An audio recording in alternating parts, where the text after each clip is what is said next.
श्री धाम के धनी की जय। प्रणाम सुंदर साथ जी। पहले मूल अद्वैत में भौम जहाँ शक, तहाँ प्रेम रवद में भया हुकुम हक, भया हुकुम हक। ये खेल देखन की इच्छा उपजाई दोए। प्रणाम सुंदर साथ जी। ये खेल देखन की इच्छा उपजाई दोए। सुंदर साथ जी, कल आप लोग ने सुना था बीतक। बीतक के अंतर्गत क्या है उसको हमने बताया था कि बीतक में क्या है, बीतक क्या है वस्तु है। बीतक का अर्थ वृतांत होता है, तो कौन सा वृतांत क्या है उसके अंदर, ये सारी हकीकत हमने बताया था। स्वामी लालदास जी को शोभा मिली महामती की, तो उनका जीवन परिचय भी कल आप लोग ने सुना था। और बीतक के अंदर मंगलाचरण नहीं है, और फिर अष्टप्रहर की बीतक के अंतर्गत मंगलाचरण आएगा, तो उसके बारे में हमने विस्तार से कल आपको बताया था।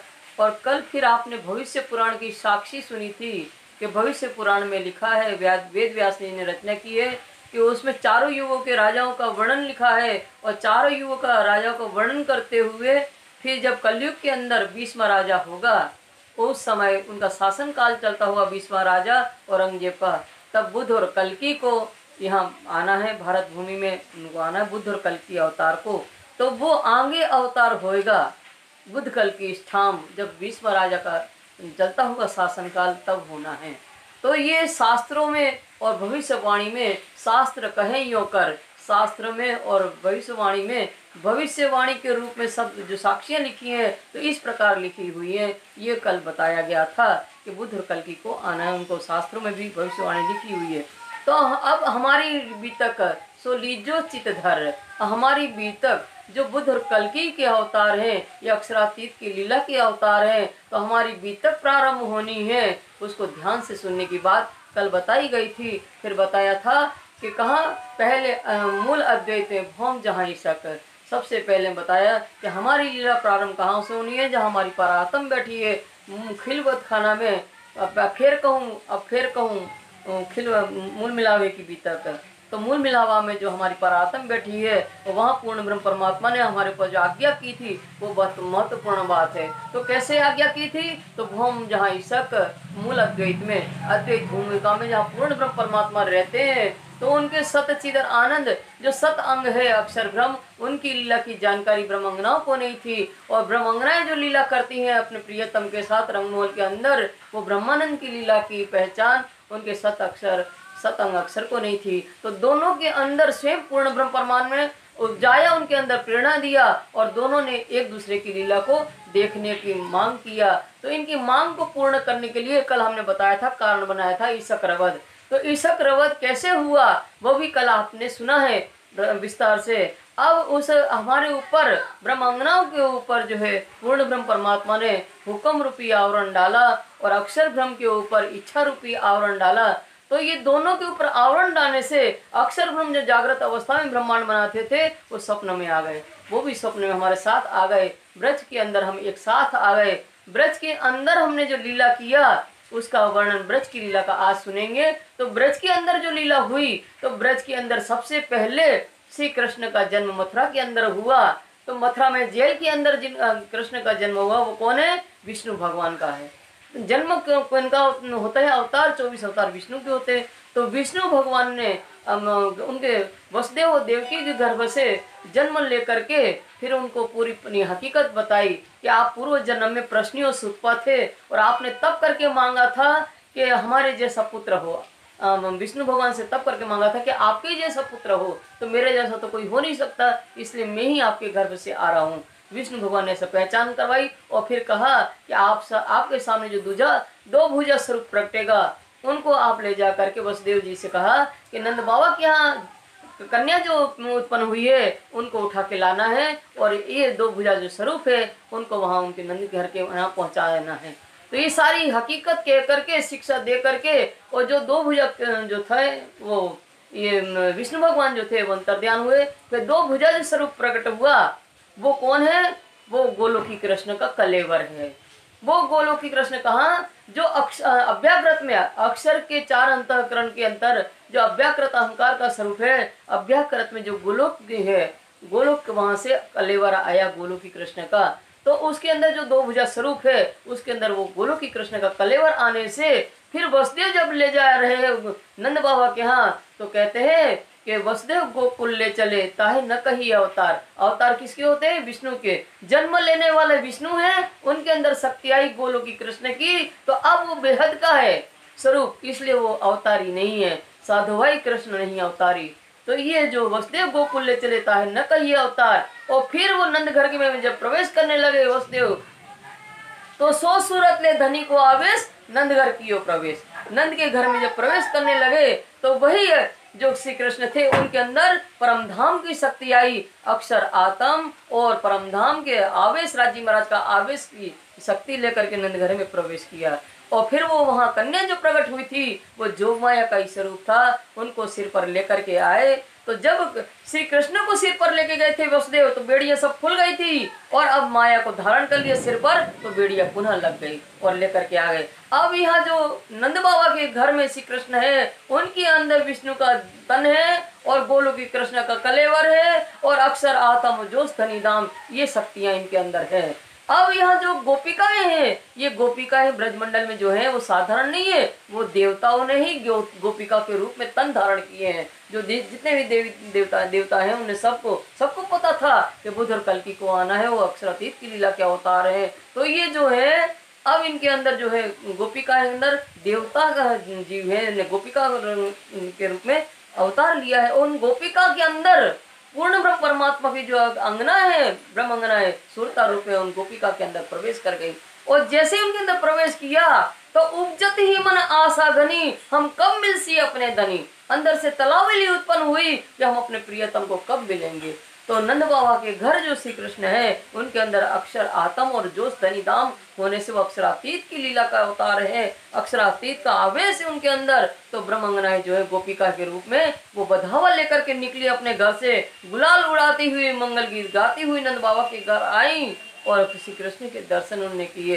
तो इस तरह से अब वहाँ 11 वर्ष 52 दिन की नाना प्रकार की लीला हो रही है। तो जब 5 वर्ष के हुए श्री कृष्ण तो बाल चढ़ाने लगे, कहीं बछड़ा चढ़ाने जाने लगे। जब 11 वर्ष के हुए श्री कृष्ण तो फिर आज ने कहा, मैया मैं अब बड़ा हो गया हूँ, अब मैं गऊ में चराने जाऊंगा। तो उनकी बात को मानकर 11 वर्ष के जब कृष्ण हुए तो एक वहाँ अहिरों की जाति के अनुसार एक उत्सव मनाया जाता है। तो उत्सव में क्या हुआ कि किसी कृष्ण को गाय के दूध का तिलक लगाया गया, फूलहारा पहनाए गए। तो उससे उस दिन से उनका नाम एक नाम और पड़ा, गोविंद। गाय के दूध का तिलक लगाने से गोविंद नाम पड़ा। और वो गैया चराने गए, 11 वर्ष के हुए थे, उनका जन्मदिन था अष्टमी के दिन। तो वहां से जब लौटे तो उन्होंने गोपिकाओं से कहा कि गोपिकाएं सखियों, हम वृंदावन गए थे आज, और वृंदावन बहुत रलियामना है, आज मेरा जन्मदिन है, तुम भी सब चलो हमारे साथ, अपन रात को वहीं रमण करेंगे। तब गोपिकाओं ने कहा कि कन्हैया तू कितना निर्लज है, ये तुम पता नहीं है, तो अब सियाने हो गए हो, तुम बड़े हो गए हो, तुम हमारे श्रृंगार को उलट पुलट कर देते हो, हमारी चोली फाड़ देते हो, साड़ी फाड़ देते हो, तो हमें कितना उल्हाना सुनना पड़ता है। कन्हैया तुम्हें मालूम नहीं, अब तुम हम कुलवधुआ नारियां हैं, हम इस तरह से तुम्हारे साथ नहीं जा सकते हैं। तो इस तरह से उन्होंने जब कहा तो अब और तुम्हारी ये बांसुरी है ना, ये बांसुरी भी नहीं बजाना, क्योंकि हम बेचैन कर देती है, हम अपने घर में नहीं रह पाती हैं, भागती चली आती हैं। तो उन्होंने कहा ठीक है, नहीं बजाएंगे। तो इस तरह से 11 वर्ष तक सुंदर साथ जी कई प्रकार की वहां आनंद की लीला होती रही श्री कृष्ण और गोपिकाओं के बीच में। और जब कहते हैं कलशवाणी में कि गोपिकाओं के अंदर ब्रह्मंगना की सुरता होने से जब ये गोद में लेकर के जाती थी तो इनको सेज का सुख देते थे। तो कहते ये नहीं बातों हूँ जानो कि ये जाने, बाकी संसार के लोग तो जानते थे निशन है, निशन माने बालक है, पर इस तरह से वो सुख देते थे क्योंकि इनके अंदर आत्म संबंध था इन दोनों में। और ऐसी दान लीला, माखन चोरी की लीला, अनेकों प्रकार की लीला हुई। अब 11 वर्ष के हो गई कन्हैया और इन लोगों ने इस तरह से कह दिया। तो दूसरे दिन कन्हैया जब जा रहे हैं तो क्या करते हैं कि अब धीरे से निकल जाते हैं, दर्शन भी नहीं देते हैं। 52 दिन की जुदागी होनी है सुंदर साथ जी। जन्माष्टमी से लेकर के शरद पूर्णिमा तक 52 दिन होते हैं। ये 52 दिन की जुदागी, तो अब पश्चाताप की आग में, विरह की अग्नि में इनको तपाया जा रहा है, इनकी परीक्षा ली जा रही है। तब जब गैया, कृष्ण तो गोपिकाओं के प्राण हैं, गैया जब निकलती है तो उनकी गले में घुंघरू बजती हैं, तो समझ जाती हैं कि कृष्ण निकले, तो जल्दी जल्दी घर से दरवाजे पे आ जाती हैं, उनके दर्शन पा लेती हैं। कृष्ण समझ गए कि गोपियां बहुत चतुर हैं, तो उन्होंने क्या किया, गैयों की घंटियां भी निकाल करके रख लिया। अब इनको दर्शन नहीं मिल रहे, विरह की वेदना इतनी ज्यादा बढ़ गई इनके अंदर कि इनको परमात्मा के दर्शन नहीं मिल रहे, कृष्ण के दर्शन नहीं मिल रहे, तो आपस में झगड़ती हैं। अरे तुमने ही ऐसा कहा था, उन्होंने कहा तुमने ऐसा कहा, दो आज हमारी क्या दशा हो रही है, कृष्ण वगैरह, कृष्ण के दर्शन भी नहीं हो रहे।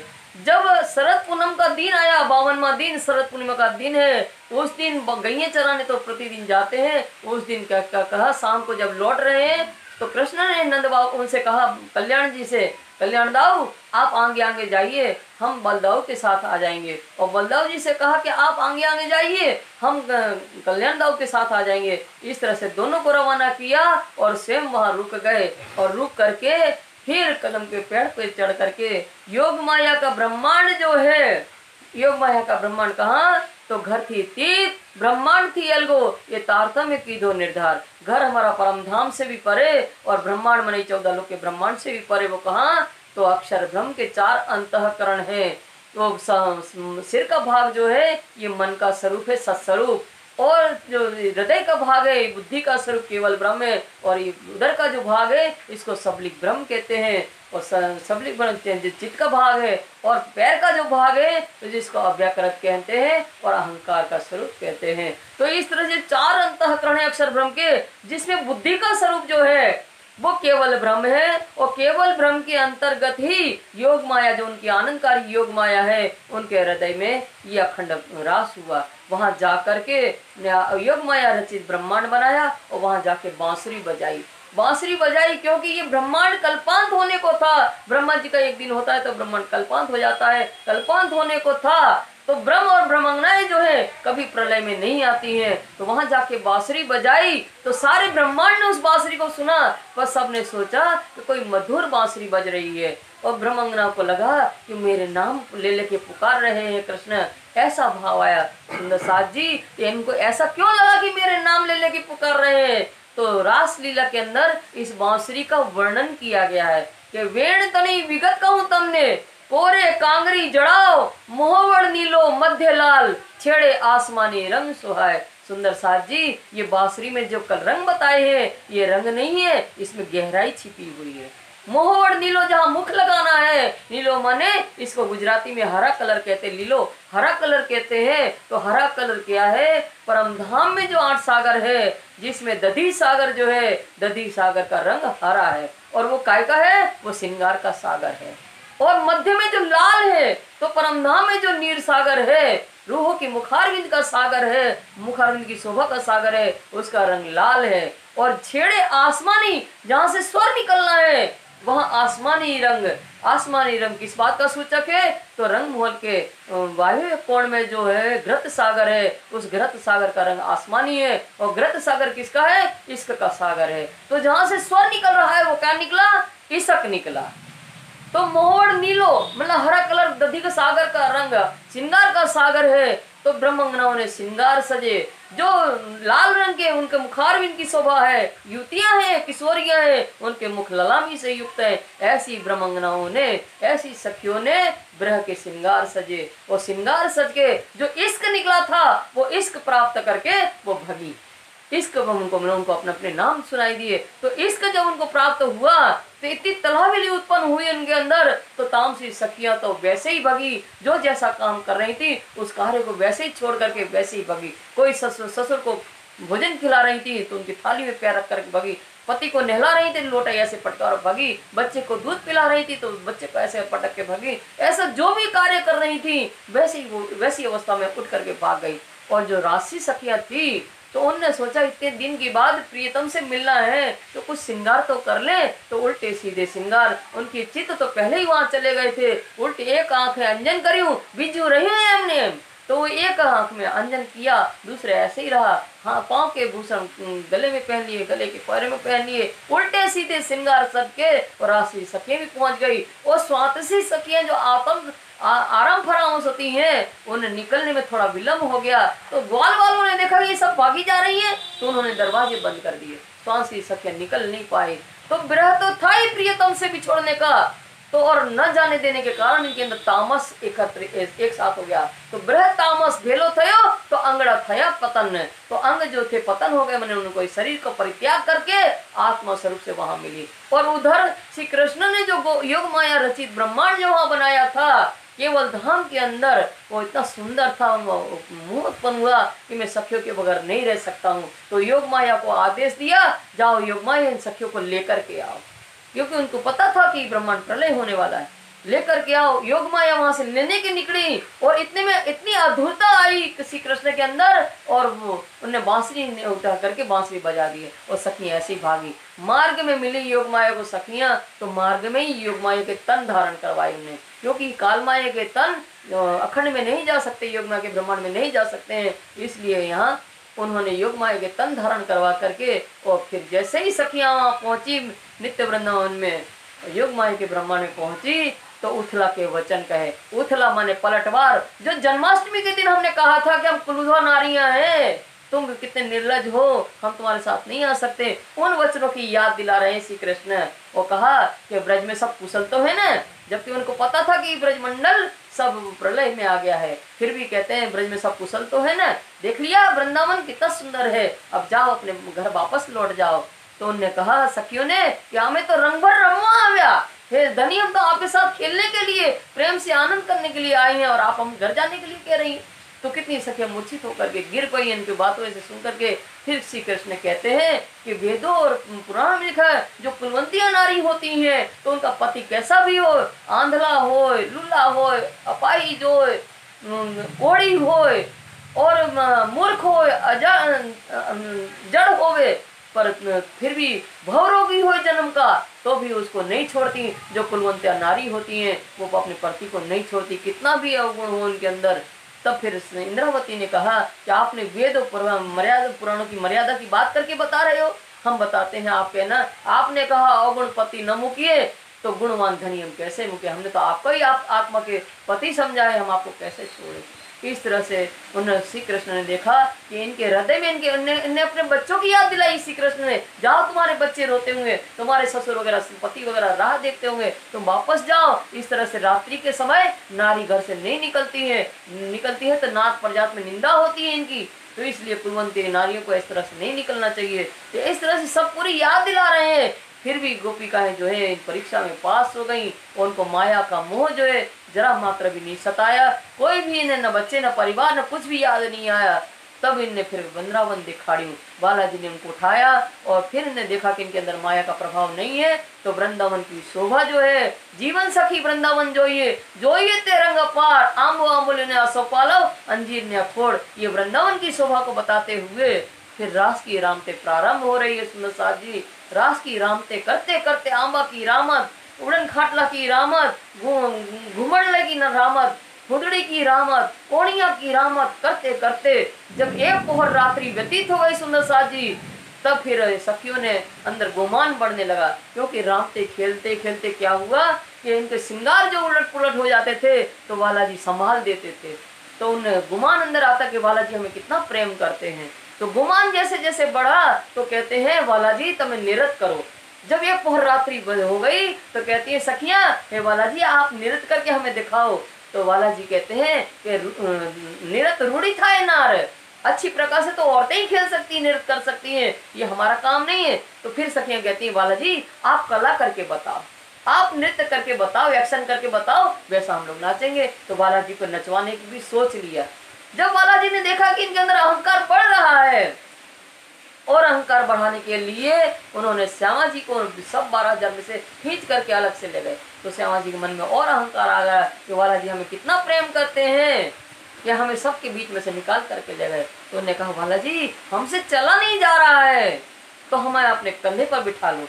और जैसे ही उनने कंधे पे बैठने के लिए पैर ऐसा किया, और बालाजी अंतर ध्यान हो गए। सुंदर साथ जी, अंतर ध्यान होने के 3 कारण हैं, मुख्य रूप से 3 कारण। एक तो अहंकार का बढ़ना, अहंकार जहाँ होता है वहाँ परमात्मा नहीं होते हैं, तो अहंकार के कारण अंतर ध्यान हुआ। दूसरा कारण मुख्य ये है कि अक्षर ब्रह्म को, जो अक्षरातीत के महल में किशोर लीला होती है, उसकी जानकारी अक्षर ब्रह्म को नहीं है। तो वो किशोर रास के अंदर क्या हो रहा है, रास का अर्थ ही रसो वे सह रास है। जो रस का ढेर, रस का ढेर जब एकत्रित करो वो रस, वो ही रस है। तो वो रस कौन सा रस है, इश्क रस, उच्च कोटि का रस वो इश्क रस है। जो इश्क रस रंग महल के अंदर अपने प्रियतम प्रियतमा के साथ करते हैं, वो इश्क का रस, किशोर लीला का आनंद अक्षर ब्रह्म को दिखाने के लिए वहाँ रास में हो रहा है। तो अक्षर ब्रह्म देख रहे हैं, उसमें मस्त हुए अक्षर ब्रह्म उस रास की लीला के अंतर्गत देखते देखते तब मूल स्वरूप ने देखा कि इनको अपने मूल वचन की याद नहीं है, सुध नहीं है मूल वचन की। तो जोश लियो खींच कर, जो राजी महाराज ने जो आवेश अपना अक्षर के ब्रह्म के ऊपर रखा था, वो आवेश को खींच लिया। आवेश जैसे ही खींचा, उनका आवेश को खींच करके क्या किया, वो आवेश परमधाम नहीं गया सुंदर साथ जी, वो आवेश को कहाँ रखा, श्यामा महारानी के अंदर स्थापित कर दिया। और फिर अक्षर चौका एकदम जैसे आवेश निकला, तो अक्षर चौका, ये कौन है, कौन हम, कौन ये बन, क्या सखियां, क्या लीला हो रही है, चौका एकदम चित चौक भाई अक्षर, कौन सखी, कौन बन, कौन हम, तो ये देख रहा है। तो फिर उन्हें याद करता है तो रास याद आता है, फिर ब्रज की लीला। अब यहाँ क्या होता है कि ये चौका ही सब देख रहा है, याद दिला रहे हैं, जैसे किसी ने रसगुल्ला न खाया हो और हम 56 प्रकार के भोजन परोसते हैं, उसमें रसगुल्ला भी है, तो उसने कभी खाया ही नहीं, तो उसको पता ही नहीं कि रसगुल्ला क्या होता है। तो हम जब रसगुल्ला खाने लगते तो हाथ पकड़ ले कि ये होता है रसगुल्ला। ऐसे ही अक्षर ब्रह्म को पता ही था कि हम जो देख रहे हैं, जो मैंने मांगा था वो लीला चल रही है, देख रहा है। तो राजी महाराज ने आवेश उनका खींचा, अंतर ध्यान होने का कारण एक ये भी है कि अक्षर को याद दिलाना है। और तीसरा कारण अक्षर अंतर ध्यान होने का ये है सुंदर साथ जी कि रास की रामते खेलते खेलते अंतर ध्यान की जो रामत है उसके पहले का जो प्रकरण है, तो उसमें हमने मांग किया, हे धनी वही वेण बजाओ जो पहलो वायु रसाल है। वो पहले आपने मधुर बांसुरी बजाई थी ना प्रियतम, वो वेण फिर से बजाओ। तो वो वेण कब बजा था, जब 52 दिन की जुदागी थी तब वो बांसुरी बजी थी। अब फिर से जुदागी हो तो वो वेण बजे। तो इसलिए वो अंतर ध्यान होने का तीसरा कारण ये भी है, फिर बांसुरी बजाना। तो ये जो तीसरा अंतर ध्यान होने, फिर अंतर ध्यान में से अब जो है यहाँ सखियां जो है भाई मृतुक समान, जैसे ही अंतर ध्यान हुए ऐसे ही सखियां हुई मृतुक समान, खोज कर रही है कि कहाँ गई श्यामा जी। सखियां खोजते खोजते आगे पहुंची तो श्यामा जी बेहोश अवस्था में पड़ी है, मूर्छित अवस्था में पड़ी है। जैसे ही ये गई तो वाला जी कहाँ है, श्यामा महारानी से पूछ रही है, बोले ये तो अपन ने मुकी गयो। तो सखियां कहती है अपन ने मुक नहीं सकते हैं, क्योंकि जेनु नाम से श्री कृष्ण ये बैठा छे आपण माए, अपने ही बैठे वो जा नहीं सकते हैं कहीं भी। चलो बालाजी को ब्रज की लीला बहुत पसंद थी, तो ब्रज की लीला का अनुसरण करे। तो ब्रज की लीला का अनुसरण करते करते कोई सखी राधा बनी, कोई कृष्ण बनी, और कोई गोपिकाएं बनी, कोई अकासुर बकासुर, इस तरह से कोई कंस बना। इस तरह से जो है वहाँ भजनानंद लीला हुई, इसको कहते हैं भजनानंद लीला। ये भजनानंद लीला करते करते जब 52वां दिन आया और राधा जी जो कृष्ण बनी थी, उनने कहा, उनके अंदर ही आवेश था, तो उन्हें बांसुरी पर कहा, हे कृष्ण मैं आप जहाँ भी हो आ ही जाना, मैं बांसुरी बजाती हूँ। तो उनके बीच में से ही कृष्ण प्रकट हुए, क्योंकि आवेश उनके अंदर ही रखा था। तो कृष्ण प्रकट हुए उनके बीच में से, तो आप सबको लगा कि कृष्ण हमारे साथ रहे। तो फिर एक एक गोपी, एक एक काना, इस तरह से महारास हुआ, उसको कहते हैं महारास। और रास खेलते खेलते वो अंतरंग लीला जो 5वीं भौम में होती है, उसका भी आनंद इसके अंतर्गत दिया गया, जिसकी तालीम जो है हमारी देह बुद्धि के होने के कारण महिलाएं पुरुष वर्ग को नहीं लेती है ना, पुरुष वर्ग महिला से लेते हैं, क्योंकि हमारी देह बुद्धि है। तो ये 4-5 प्रकरण है। ये इस तरह से रास की रामते करते करते फिर लास्ट रामत खेली है झीलना की। झीलना की रामत जो है वो जल क्रीड़ा की रामत, जो नहाते खेलते खेलते पसीना से तरबल हो गए थे हमारे कपड़े, तो अंत में रामत हुई जल क्रीड़ा की। और जल क्रीड़ा की रामत करने के बाद भूख लगती है स्नान के बाद, तो जोगमाया रचित पूरी सामग्री आ गई, भोग आ गया, बाजोट आ गया, सब कुछ आ गया और भोजन लीला किया करते करते फिर हमें याद आ गया वो विरह अंतर ध्यान का। तो हमने बालाजी से पूछा कि हे धनी, आपने हमारी परीक्षा तो ले ली थी जैसे ही हम रास में आए थे, आपने देख लिया था कि हम अंदर माया का प्रभाव नहीं है, फिर आप क्यों हमको छोड़ करके चले गए थे रास खेलते खेलते? बोले मैं तो कहीं नहीं गया था। बोले आप नहीं गए थे बालाजी, तो फिर हमें आप बिलखते हुए कैसे देखते रहे? हम तो बिलखे, कितने बिलखे हम लोग, कितना विरह किया हम लोग ने। तो बोले कि एक वृक्ष आड़े आ गया था, हम कमर से बांसुरी निकालते तो आपको प्रेम में ऐसा लगा कि कई युग बीत गए हैं। तो वो वृक्ष कौन था सुंदर साहब? वो अहंकार रूपी वृक्ष आड़े आ गया था। तो बांसुरी बजाई। अब फिर वह सखियों ने कहा, हे बालाजी वो घर चलो जहाँ विरह न होए। तो लास्ट प्रकरण वाला वालम जी रे मारा, जी रे प्रीतम हमारा। तो हम ये मांग रहे, हवे वाला हमें एटलो मांगू कि खिण एक अलगो ना थइए, जहाँ हमने ब्रह नहीं वाला चलो ते घर जाइए। तो वो ब्रह कहाँ नहीं है? परम धाम में नहीं है। तो सुंदर साथ जब रास से हम परम धाम जाने लगे और ब्रज से जब रास में आए थे, तब क्या हुआ था कि जिस तन में श्री कृष्ण ने लीला की थी विष्णु के तन में बैठ करके, उस विष्णु के तन को अखंड मुक्ति दी, उनको भी इनाम दिया। वो मलकुती भिस्त जो अव्याकृत के अंदर 6ठे नंबर की भिस्त है, मलकुती भिस्त, उस विष्णु के तन को बाल मुकुंद का तन जिसको कहते हैं, बाल मुकुंद माने 11 वर्ष की 52 दिन की जो लीला हुई बाल स्वरूप की लीला है, वो बाल मुकुंद का स्वरूप विष्णु का तन है। और उनको वहां अखंड किया गया मलकुती भिस्त के अंदर। जब उनको अखंड किया गया, इसलिए तो वो आपने अभी तक में आप देखोगे कि बाल मुकुंद के द्वारा देवचंद्र जी स्वरूप की पहचान, उनने कहा इनकी हम सेवा कैसे सहन कर सकते हैं, इनका तो एहसान भी सहन नहीं कर सकते, क्योंकि इनके द्वारा ही तो हम अखंड हुए थे ब्रज वहाँ मलकुती भिस्त में। तो वो मलकुती भिस्त में विष्णु को अखंड किया। और जो हमारे साथ अक्षर ब्रह्म की सुरताएं भी खेल देखने आई है, तो वो भी हमारे साथ रास में पहुंची, क्योंकि वो भी प्रलय में नहीं आ सकती हैं। तो ये उनको अलग से तन नहीं मिले थे। और वो सुरता या अक्षर की सुरता कुमारिका के रूप में जब हम कृष्ण के साथ लीला करते थे छेड़छाड़ की, तो वो भी हमारे साथ लोटा लेकर के जाती थी, वो देखती थी, तो उनके अंदर भी वो प्रेम उत्पन्न हुआ। तो कार्तिक के महीना में वो कुमारिका सखियां स्नान करने जाती थी नदी जल वगैरह में, और क्या करती थी, और माटी की मूर्ति बनाती थी कृष्ण की, और पूजा करती हुई कहती थी कि आप ही हमें पति के रूप में मिलो, हमें सुख देना ऐसा। तो इस तरह से मांगती थी। तो फिर कृष्ण ने देखा कि मेरी आराधना करती है और जल में नग्न होकर के नहाती है, इनको ये पता नहीं है कि इनका सतीत्व नष्ट होता है, क्योंकि जल के अंदर वरुण देवता का वास होता है, इसलिए जल में नग्न नहीं नहाना चाहिए। तो उनका वस्त्र हरण किया। जेती नहाती कार्तिक कुमार का तीन किधा वस्त्र हरण, उनके वस्त्र हरण करके फिर उनसे वादा किया कि ठीक है हम आपको साथ लीला करेंगे। अब जब हम परम धाम जाने लगे रास के बाद, तो कुमार का सखिया ने राजी महाराज का छोड़ पकड़ लिया कि हम आपने जो वादा किया था हमारा वादा पूरा करो। तो राजी महाराज ने अक्षर ब्रह्म को आदेश दिया कि जैसा ब्रह्मांड था हूबहू वैसा ही का वैसा ही ब्रह्मांड बनाओ। और वो ऐसा आदेश दे करके हम तो परमधाम चले गए ब्रह्मंगनाय, और अक्षरातीत का आदेश वहां चला गया परमधाम। अब यहाँ क्या है, जो ब्रह्मांड बना नया, वो है प्रतिबिंब रास जिसको कहते हैं। वो उसमें क्या है, अब गोलोक की कृष्ण की लीला होनी है प्रतिबिंब रास के अंदर। 11 दिन की लीला, 7 दिन गोकुल, 4 दिन मथुरा। जो ब्रज की लीला और रास की लीला अव्याकृत यहाँ अखंड हुई थी सबलिक के अंदर, वो उसका प्रतिबिंब अव्याकृत में पड़ा। और अव्याकृत में वेद रुचाएं भी रहती हैं, वेदों की रुचा वेद रुचा रहती हैं। तो वेद रुचाओं ने देखा तो उन्होंने मांगा कि जो ये लीला है उसको हमें भी देखना है। वेद रुचा ने मांग किया। तो जो 11 दिन की लीला है प्रतिबिंब लीला, उसके अंदर जो सखियां हैं वो तन है वेद ऋचाओं के, और आत्मा स्वरूप जो सुरता स्वरूप कौन है, अक्षर की सुरताएं हैं। रास में उनको अलग से तन नहीं मिले थे, एक एक सखियों के अंदर 2-2 सुरताएं थी। अब यहाँ क्या है, वेद रुचाओं के तन है, इनके अंदर सुरता रूप में अक्षर की सुरता है जो प्रतिबिंब रास होना है। और नारायण के आत्म है नारायण की, और अक्षर का आवेश है। जो प्रतिबिंब लीला होनी है 11 दिन की, 7 दिन गोकुल, 4 दिन मथुरा की जो लीला है। पहले दिन में गज को जो मल, वो गज है हाथी, कुबल हाथी, उसको मारा।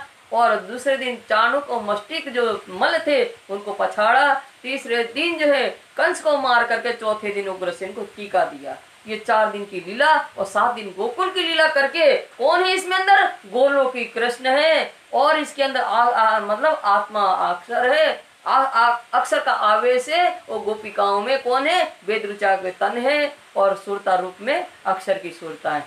ये जो है अब यहाँ जो लीला हुई 11 दिन की, वो गोलोकी कृष्ण की लीला है। और जब 11 दिन के बाद जब उग्रसेन को टीका दे करके बंधन में छुड़ा करके, और फिर क्या हुआ, अब अक्षर वो जो देवित था, वो देवित भी जब स्नान किया इसके उपरांत श्री कृष्ण ने, तो वाघा वस्त्र नंद बाबा को दिया, तो गोलोक की शक्ति का जितना भी देवित था वो उनके साथ चला गया। अब विष्णु अकेला खोखा बचा, अब इनके अंदर कोई शक्तियां नहीं। जब जरासंध ने चढ़ाई किया तब इन्होंने वेंकुट का ध्यान किया, तो वेंकुट से अस्त्र शस्त्र सब सच करके विमान आया, तो शंख चक्र गदा ये सब वेंकुट से आया। तो इनके इसके बाद जो लीला होनी है 112 वर्ष, वो विष्णु के तन की लीला है। तो इस तरह से सुंदर साथ जी जो त्रिधा लीला है कृष्ण की, तो 11 वर्ष 52 दिन की लीला वो अक्षरातीत की लीला है, और 11 दिन की जो लीला है प्रतिम रास की वो गोलोकी कृष्ण की लीला है, और जो 112 वर्ष की लीला है वो विष्णु कृष्ण की है, जिन्होंने महाभारत और 16,000 पटरानियों के साथ जो विवाह किया था, और जो द्वारका की जो लीला है, ये सारी लीला विष्णु कृष्ण की है। ये जो इस तरह से 3 कृष्ण की त्रिधा लीला का खुलासा स्पष्टीकरण करके बताया। अब उसके बाद परमधाम में हम जब जागृत हुए तो हमने कहा धनी खेल तो अधूरा है, खेल तो अभी अधूरा है, दुख तो हमने देखा ही नहीं है। ब्रज और रास के अंदर दुख देखने का सवाल ही नहीं था। अंतर ध्यान के समय थोड़ा दुख का अनुभव करवाया, पर तारतम्य न होने के कारण उसका अनुभव हमें नहीं हो पाया। तो रास और ब्रज में दुख का अनुभव न होने के कारण दुख देखने की इच्छा अधूरी रह गई थी। तो हमारे अंदर अब तीसरे ब्रह्मांड में हम आएंगे सुंदर साथ जी। तो ये उपजाई दोनों हमारे अंदर और अक्षर ब्रह्म के अंदर पूर्ण ब्रह्म परमात्मा ने दोनों के अंदर एक दूसरे की लीला को देखने की प्रेरणा उत्पन्न कर दिया था। ये खेल देखने की इच्छा उपजाई दोए, ये खेल देखने की इच्छा उपजाई दोए, दोनों के अंदर पूर्ण ब्रह्म परमात्मा ने एक दूसरे की खेल को देखने की इच्छा उत्पन्न कर दिया था। अक्षर और संजन को आदि अनादि फल का सोए। अक्षर ब्रह्म के अंदर क्या है? ब्रह्मांगना की लीला देखनी है, और ब्रह्मांगनाओं के अंदर अक्षर ब्रह्म की लीला देखनी है। इन इच्छा का फल क्या है? आदि अनादि। आदि की लीला किसकी है? अक्षर ब्रह्म की लीला आदि की लीला है। आदि की लीला क्या है? जो बनती है और मिटती है। आदि की लीला दुख की लीला है। आदि की लीला क्या है? असत जड़ दुख की लीला आदि की लीला है। और अनादि की लीला क्या है? आनंद और इश्क की लीला अनादि की लीला है। अनादि की लीला क्या है? वो ब्रह्मानंद की लीला अनादि की लीला है। और वो क्या है? सतचित और आनंदमय लीला जो है वो अनादि की लीला है। इस तरह से इस इच्छा का फल क्या है? और आदि की लीला देखनी है ब्रह्मांगनाओं को, और अनादि की लीला वो ब्रह्मानंद की लीला अक्षर ब्रह्म को देखना है। ताके 3 तकरार कहे सो भय तीनों इंड। ताके 3 तकरार भय सो भय तीनों इंड। ताकि माने जिस रात्रि में हमें ब्रह्मांगनाओं को उतारा है खेल देखने के लिए, उस रात्रि को कुरान में क्या कहा है? लैलतुल कद्र की रात। लैल माने रात्रि, तुल माने लंबी, कद्र माने महिमावान, जिसमें ब्रह्म अंगनाओं को आना है, ब्रह्म लीला करना है। इसलिए ब्रह्म ये महत्वपूर्ण रात्रि है, कद्रवान रात्रि है। तो इस लैलतुल कद्र के 3 तकरार माने 3 भाग कहे, 3 भाग कहे, और तीनों इंड बने। 3 भाग के 3 ब्रह्मांड बने। कौन से? ब्रज, रास और जागनी, ये 3 ब्रह्मांड बने हैं। ताकि बीतक जुदी जुदी माया मिथ्या नट ब्रह्मांड। ताकि बीतक जुदी जुदी माया मिथ्या नट ब्रह्मांड। ताकि माने उस तीनों ब्रह्मांडों की, तीनों ब्रह्मांड का वृतांत अलग अलग है। पहला ब्रह्मांड जो है ब्रज का है, उसकी 11 वर्ष 52 दिन की लीला। दूसरा ब्रह्मांड जो है रास का है, जो माया का ब्रह्मांड, उसमें वहां एक अखंड रात वहां अपने प्रीतम के साथ रास रमण किया। और तीसरा जो ब्रह्मांड जागनी का ब्रह्मांड है वो कैसा है? माया विद्या नट ब्रह्मांड है। ये माया कैसी है? संसार तीसरे ब्रह्मांड में जो माया है, तो माया रूपी संसार कैसा है? मिथ्या है। नट विद्या के समान मिथ्या संसार है। नट विद्या क्या होती है सुंदर साथ जी? एक नट जाति रहती है। वो जाति क्या करती है? तरह तरह की खेल तमाशा बता करके मनुष्य को लुभाती है। उसका कोई अस्तित्व नहीं होता है। पहले के जमाने में नट विद्या करने वाले क्या आते थे? लोग आते थे मदारी वगैरह, तो क्या करते थे? वो थोड़े में तो आम का पेड़ उगा देते थे, और फिर ऐसा ऐसा हिलाया मिट गया। फिर पैसा बना दिया, तो फिर पैसा भी कबूतर बना दिया। तो इस तरह से ये उसका कोई अस्तित्व नहीं होता है। इसी प्रकार ये मायावी संसार को कोई अस्तित्व नहीं है, मिथ्या के रूप में है। पहले 11 बरस और 52 दिन पहले ब्रह्मांड में हम आए तो उस ब्रज के अंदर वो वहां हमने 11 बरस और 52 दिन की लीला अपने प्रियतम के साथ की है। काल माया ब्रह्मांड में खेले मिले नित्य जन। तो वो ब्रह्मांड कैसा था ब्रज का? तो काल माया का ब्रह्मांड था। काल माया का ब्रह्मांड क्या है सुंदर साथ जी? जो घोर निद्रा का होता है उसको काल माया कहते हैं। जिसमें क्या होता है, जो सपना देखते हैं ना उसको याद नहीं होता, वो घोर निद्रा का ब्रह्मांड जो होता है उसको काल माया का ब्रह्मांड कहते हैं। ये संसार जो तीसरा ब्रह्मांड भी काल माया का है, पर यहाँ तारतम आ जाने से इसको जागृत ब्रह्मांड कहा गया। तो वहाँ तारतम नहीं था, तो काल माया का ब्रह्मांड था वो ब्रज का। तो उसमें खेलने मिलन निज जन, निज माने अपने जन के साथ ब्रह्म और ब्रह्मांगनाओं ने गोपी और कृष्ण के रूप में वहाँ 11 वर्ष 52 दिन की लीला की है। पीछे आए रास में इंड जोग माया जागृत। और उसके बाद जो है ब्रज की लीला के बाद रास के अंदर आया, तो वो कैसा है? जोग माया का जागृत अवस्था का ब्रह्मांड जोग माया। योग माया क्या है कहते हैं कि योग माने जोड़ना, योग का अर्थ होता है जोड़ना, प्लस योग का अर्थ प्लस है। तो प्लस क्या है योग? किसका कौन बात का योग हुआ? तो आधी नींद आधी जागृत अवस्था, इस जिसको सुसुप्त अवस्था कहते हैं। नींद और जागृत अवस्था एक हुई, आधी नींद आधी जागृत अवस्था जिसको सुसुप्त अवस्था कहते हैं। तो नींद क्या है? तो नींद अवस्था ये है कि हमें अपने घर की पहचान नहीं है कि हमारा घर कहाँ है। और जागृत अवस्था क्या है कि हमने पहचान लिया था कि आप हमारे पति हो। रास के अंदर हमने पहचान लिया था कि आप हमारे पति हो, तो ये पति है, ये इतनी जागृत अवस्था है। तो इसलिए इसको जोग माया का जागृत अवस्था का ब्रह्मांड है ये। विलास दो देखे फिरे इत, वहाँ रास के अंदर अपने प्रियतम के साथ मिलकर के विलास का आनंद लिया। और फिर अंतर ध्यान के समय विरह का भी अनुभव हुआ वहाँ। उसके बाद फिरे इत मने ब्रज और रास लीला देख करके हमारा कहाँ पर फिरे? परम धाम में फिर से पुनः एक क्षण के लिए जागृत हो गए। रास ब्रज दो अखंड कर चेतन बुद्धि फिरे मन, कर चेतन बुद्धि फिरे मन। रास और ब्रज की लीला अखंड है। कौन? जब अक्षर ब्रह्म के ऊपर जो आवेश था पूर्ण ब्रह्म परमात्मा का, उस पूर्ण ब्रह्म परमात्मा ने अपना आवेश जब खींचा तब चित चौक भाई अक्षर, अरे मैं क्या देख रहा हूँ, कौन मन कौन सकी, तब ये याद करने लगा मैं क्या देख रहा हूँ। तो जो ताजा ताजा स्वप्न होता है वो पहले याद होता है। तो चेतन बुद्धि में ये रास हो रहा था, उनकी चेतन बुद्धि में रास होता था, उसको याद करते हैं। तो रास को पहले याद किया तो रास अखंड हुआ। तो रास अखंड कहाँ हुआ? बुद्धि में तो देखा। अगर बुद्धि में रहा आता रास तो फिर अक्षर ब्रह्म जो है ब्रह्मांड बनाना छोड़ देता। अभी आप बुद्धि से ज्ञान को ग्रहण कर रहे हो तो आप दूसरा कुछ नहीं सोच सकते हो। जब उस बुद्धि से फिर चित्त में आप स्टोर करते हो उन बातों को, उस ज्ञान को चित्त में स्टोर करते हो, तो फिर बुद्धि दूसरा काम करती शुरू कर देती। फिर जब हम चित्त से ऊपर चढ़ाते हैं तो वो याद आ जाते कि हाँ ऐसा हुआ था। तो इसी प्रकार जो चेतन बुद्धि में जो रास हुआ था उसको ब्रज के सबले के महाकरण में रास अखंड हुआ। ताजा ताजा देखा था तो पहले रास अखंड हुआ, और फिर उसने दिमाग में और जोर लगाया कि अभी हमने कुछ और भी देखा है। तो फिर ब्रज की लीला याद आई तो सबले के कारण में ब्रज की लीला अखंड हुई। इस तरह से ब्रज और रास अखंड हुआ है। ये ब्रह्मांड तीसरा जहाँ मोहम्मद आए रोशन है। अब ये तीसरा ब्रह्मांड है, क्योंकि हमारे दुख देखने की इच्छा अधूरी रही थी तो हमारी इच्छा को पूर्ण करने के लिए तीसरा ब्रह्मांड बना।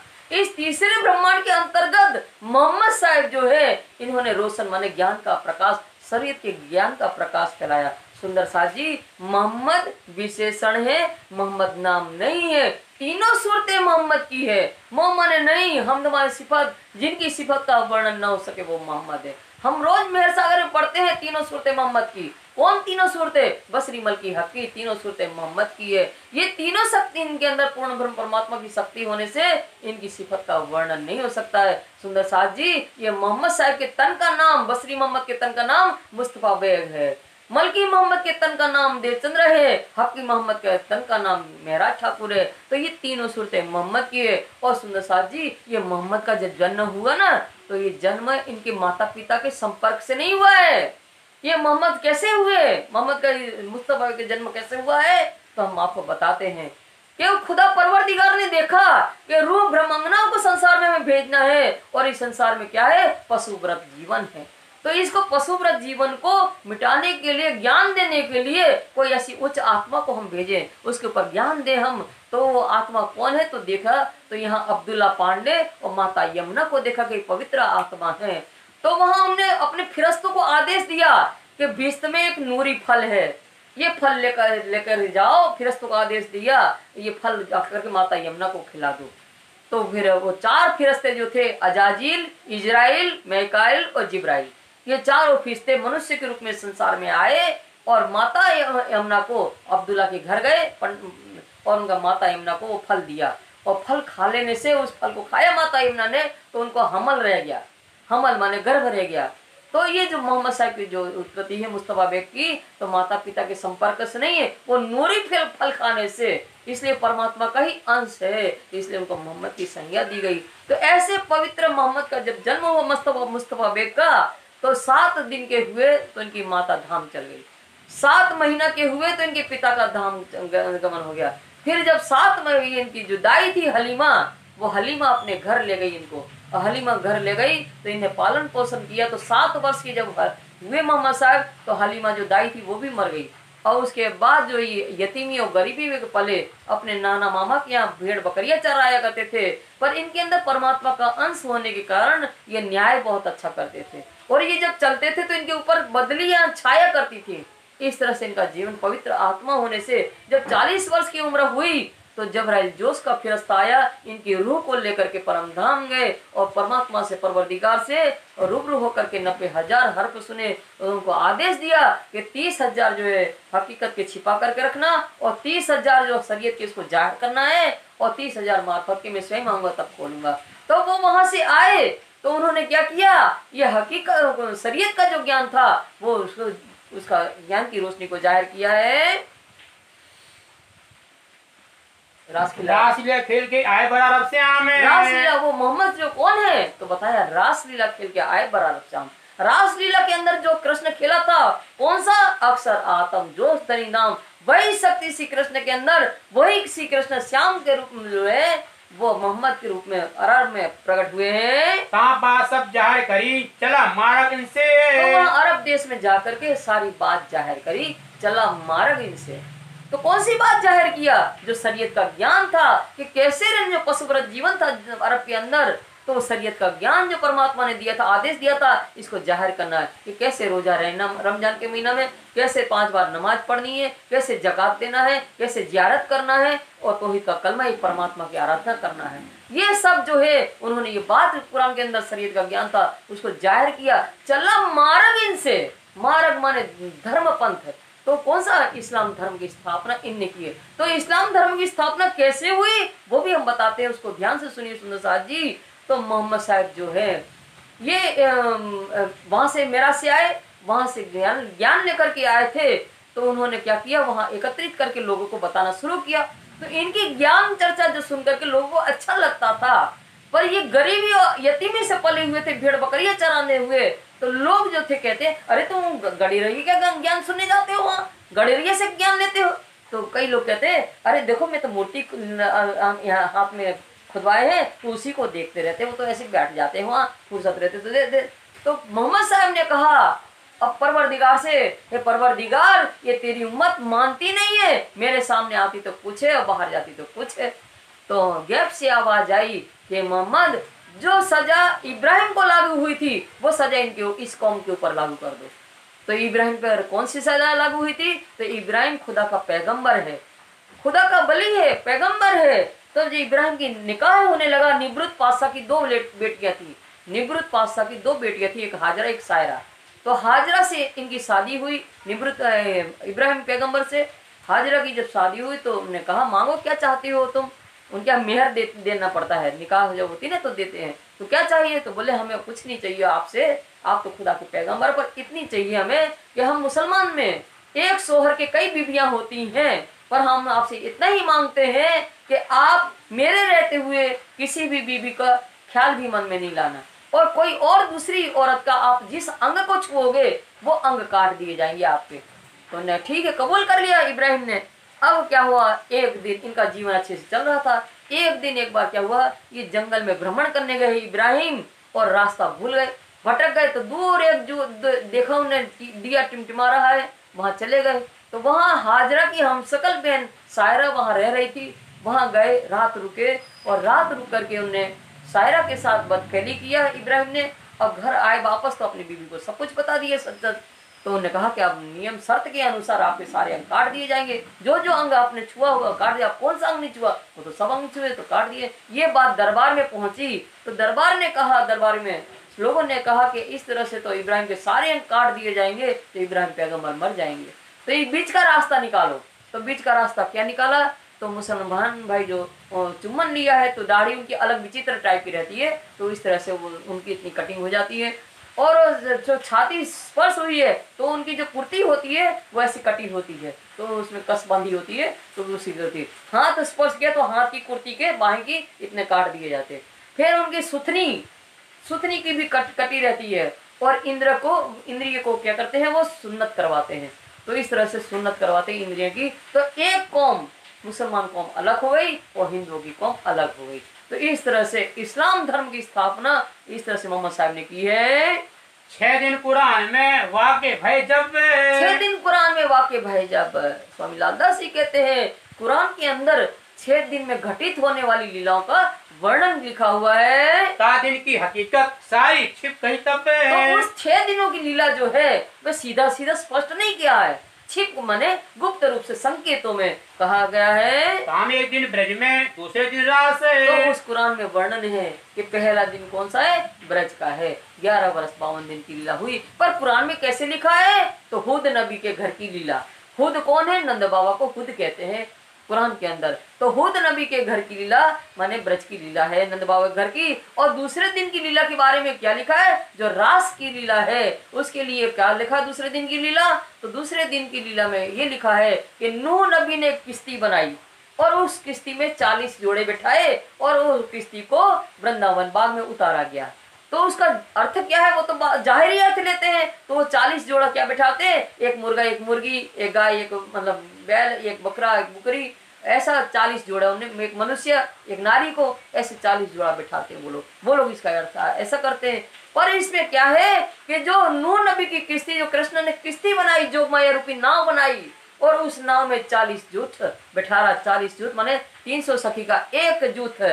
ऐसे 12,000 ब्रह्मांगनाओं को उस किश्ती में बैठा करके कहाँ उतारा, वो बाग क्या है, नित्य वृंदावन में ले गए, उनको सुरक्षित पहुंचा दिया गया। तो ये दूसरे दिन की लीला है। एक रात कहाँ खेले खेले बह बिलास। और तो वहाँ क्या हुआ, उस रास की लीला में नित्य वृंदावन में एक रात, अखंड रात वहाँ अपने प्रियतम के साथ विलास का आनंद लिया।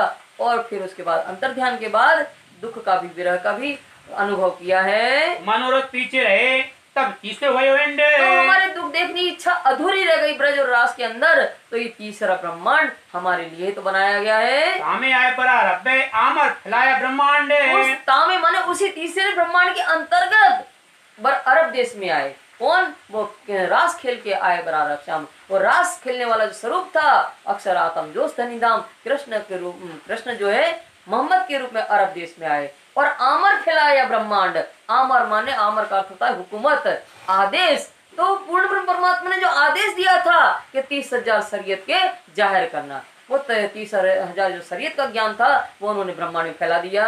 ये दिन तीसरा रहे 60 बरस और 3। ये है दिन तीसरा। कुरान के अंदर 6 दिन की लीला का वर्णन है, तो इसमें तीसरा दिन की लीला मोहम्मद साहब का जीवन काल जो है वही तीसरा ब्रह्मांड है। और सबको दिलाया यकीन, यही है ना। और 60 बरस और, हाँ 60 वर्ष और 3, 63 वर्ष रहे तीसरे दिन की लीला के अंतर्गत। मोहम्मद साहब जो 63 वर्ष संसार में रहे, रब्बानी कलाम ले आए के सबको दिया है। मोहम्मद साहब ने क्या किया, रब्बानी कलाम लाए के, रब्बा ने पूर्ण ब्रह्म परमात्मा के कलाम माने वचन कुरान के माध्यम से ले आए और शरीयत का ज्ञान जाहिर करते हुए सबको दिया यकीन। सारे संसार को विश्वास दिलाया कि पूजने योग्य परमात्मा तो सिर्फ एक पूर्ण ब्रह्म परमात्मा है, और जब वो आएंगे तो हम भी उनके साथ आएंगे, ये यकीन दिलाया। ये कथा बहुत है विस्तार नहीं सुमार, ये कथा बहुत है विस्तार नहीं सुमार। स्वामी लालदास जी कहते हैं तीसरे दिन की लीला तो बहुत है, विस्तार नहीं, उसका विस्तार से वर्णन नहीं हो सकता। इसका बहुत विस्तार है तीसरे दिन की लीला का। पर तीसरे दिन की लीला का सुंदर साथ जी वर्णन कुरान में हो चुका है, इसलिए करने की आवश्यकता नहीं है। जिस प्रकार है सुंदर साथ जी हमारी वाणी स्वरूप साहिब के अंदर रास लीला से प्रारंभ होती है, ब्रज से क्यों नहीं हुई, जबकि हम पहले ब्रज में आए थे। पर हमने खुलासा स्पष्ट कर दिया कि ब्रज नरसइये वर्णयो, ब्रज की लीला का वर्णन नरसिंह मेहता ने कर दिया है, रास नहीं वर्णन कर सका, क्योंकि रास तो किसी ने देखा ही नहीं था कि ब्रह्मांड प्रलय हो चुका था, सब देवी देवता प्रलय में आ गए थे, किसी ने देखा ही नहीं था, तो कौन वर्णन कर सकता था। इसलिए रास से हमारा प्रारंभ हुआ। इंद्रावती से महिषी बनकर के खेली है, तो रास से हमारा वाणी शुरू हुई।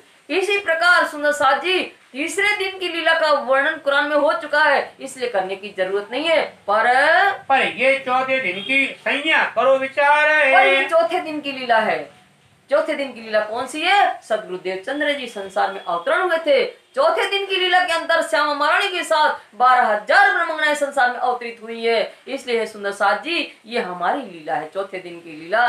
श्यामा महारानी के साथ हम आए थे, तो इस लीला को ध्यान से सुनिए और इस लीला के बारे में, चौथे दिन की लीला के बारे में विचार करो। जब मोहम्मद साहब की 9 सदी बीतक तो चौथे दिन की लीला कब से प्रारंभ हुई? तो स्वामी लालदास जी कहते हैं कि मोहम्मद साहब को संसार से गए हुए 990 वर्ष 9 महीना जब व्यतीत हो गए थे, 9 बाकी रहे 10वीं के बुजुर्ग 9 वर्ष बाकी रहे थे। महिमावान 10वीं सदी को पूर्ण होने में 9 वर्ष अर्थात 9 वर्ष 3 महीना बाकी रह गए थे। साल 990 मास 9 हुए रसूल को जब साल 9 से 90 मास 9 हुए रसूल को जब रसूल मोहम्मद साहब को संसार से गए हुए 990 वर्ष 9 महीना जब हो गए थे, रूह अल्लाह मिसल गाजी मोमिन उतरितव्य, उस समय रूह अल्लाह चौथे दिन की लीला प्रारंभ होनी है। जब मोहम्मद साहब को संसार से गए 990 9 महीना हो गए, तब रूह अल्लाह का अर्थ क्या होता है सुंदर साथ जी?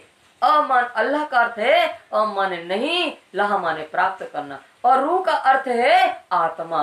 तो रूह अल्लाह अमाने नहीं, लहा माने प्राप्त करना। जिस परमात्मा को आज तक किसी ने प्राप्त नहीं किया वो है अल्लाह, वो पूर्ण ब्रह्म परमात्मा अक्षरातीत है, जिसको आज तक संसार में किसी ने प्राप्त नहीं किया। उनकी आत्मा अंग जो है श्यामा महारानी, वो श्यामा महारानी के अवतार सदगुरु देवचंद जी महाराज है ये संसार में। वो रूह अल्लाह मिसल गाजी हो, रूह अल्लाह मिसल माने जमात, गाजी का अर्थ होता है धर्म पर निछावर होने वाली जमात, जो है मर्द मोमनों की जमात को लेकर के संसार में खेल देखने के लिए अवतरित हुए हैं। संवत 1638 से आसो सुदी 14 को तो कब आए? चौथे दिन की लीला कहाँ से प्रारंभ होनी है? संवत 1638 से, और आसो सुदी माने शुक्ल पक्ष की 14 से। जन्मदिन श्री देवचंद्र जी आए प्रगटे मारवाड़ में, जन्मदिन श्री देवचंद्र जी आए प्रगटे मारवाड़ में।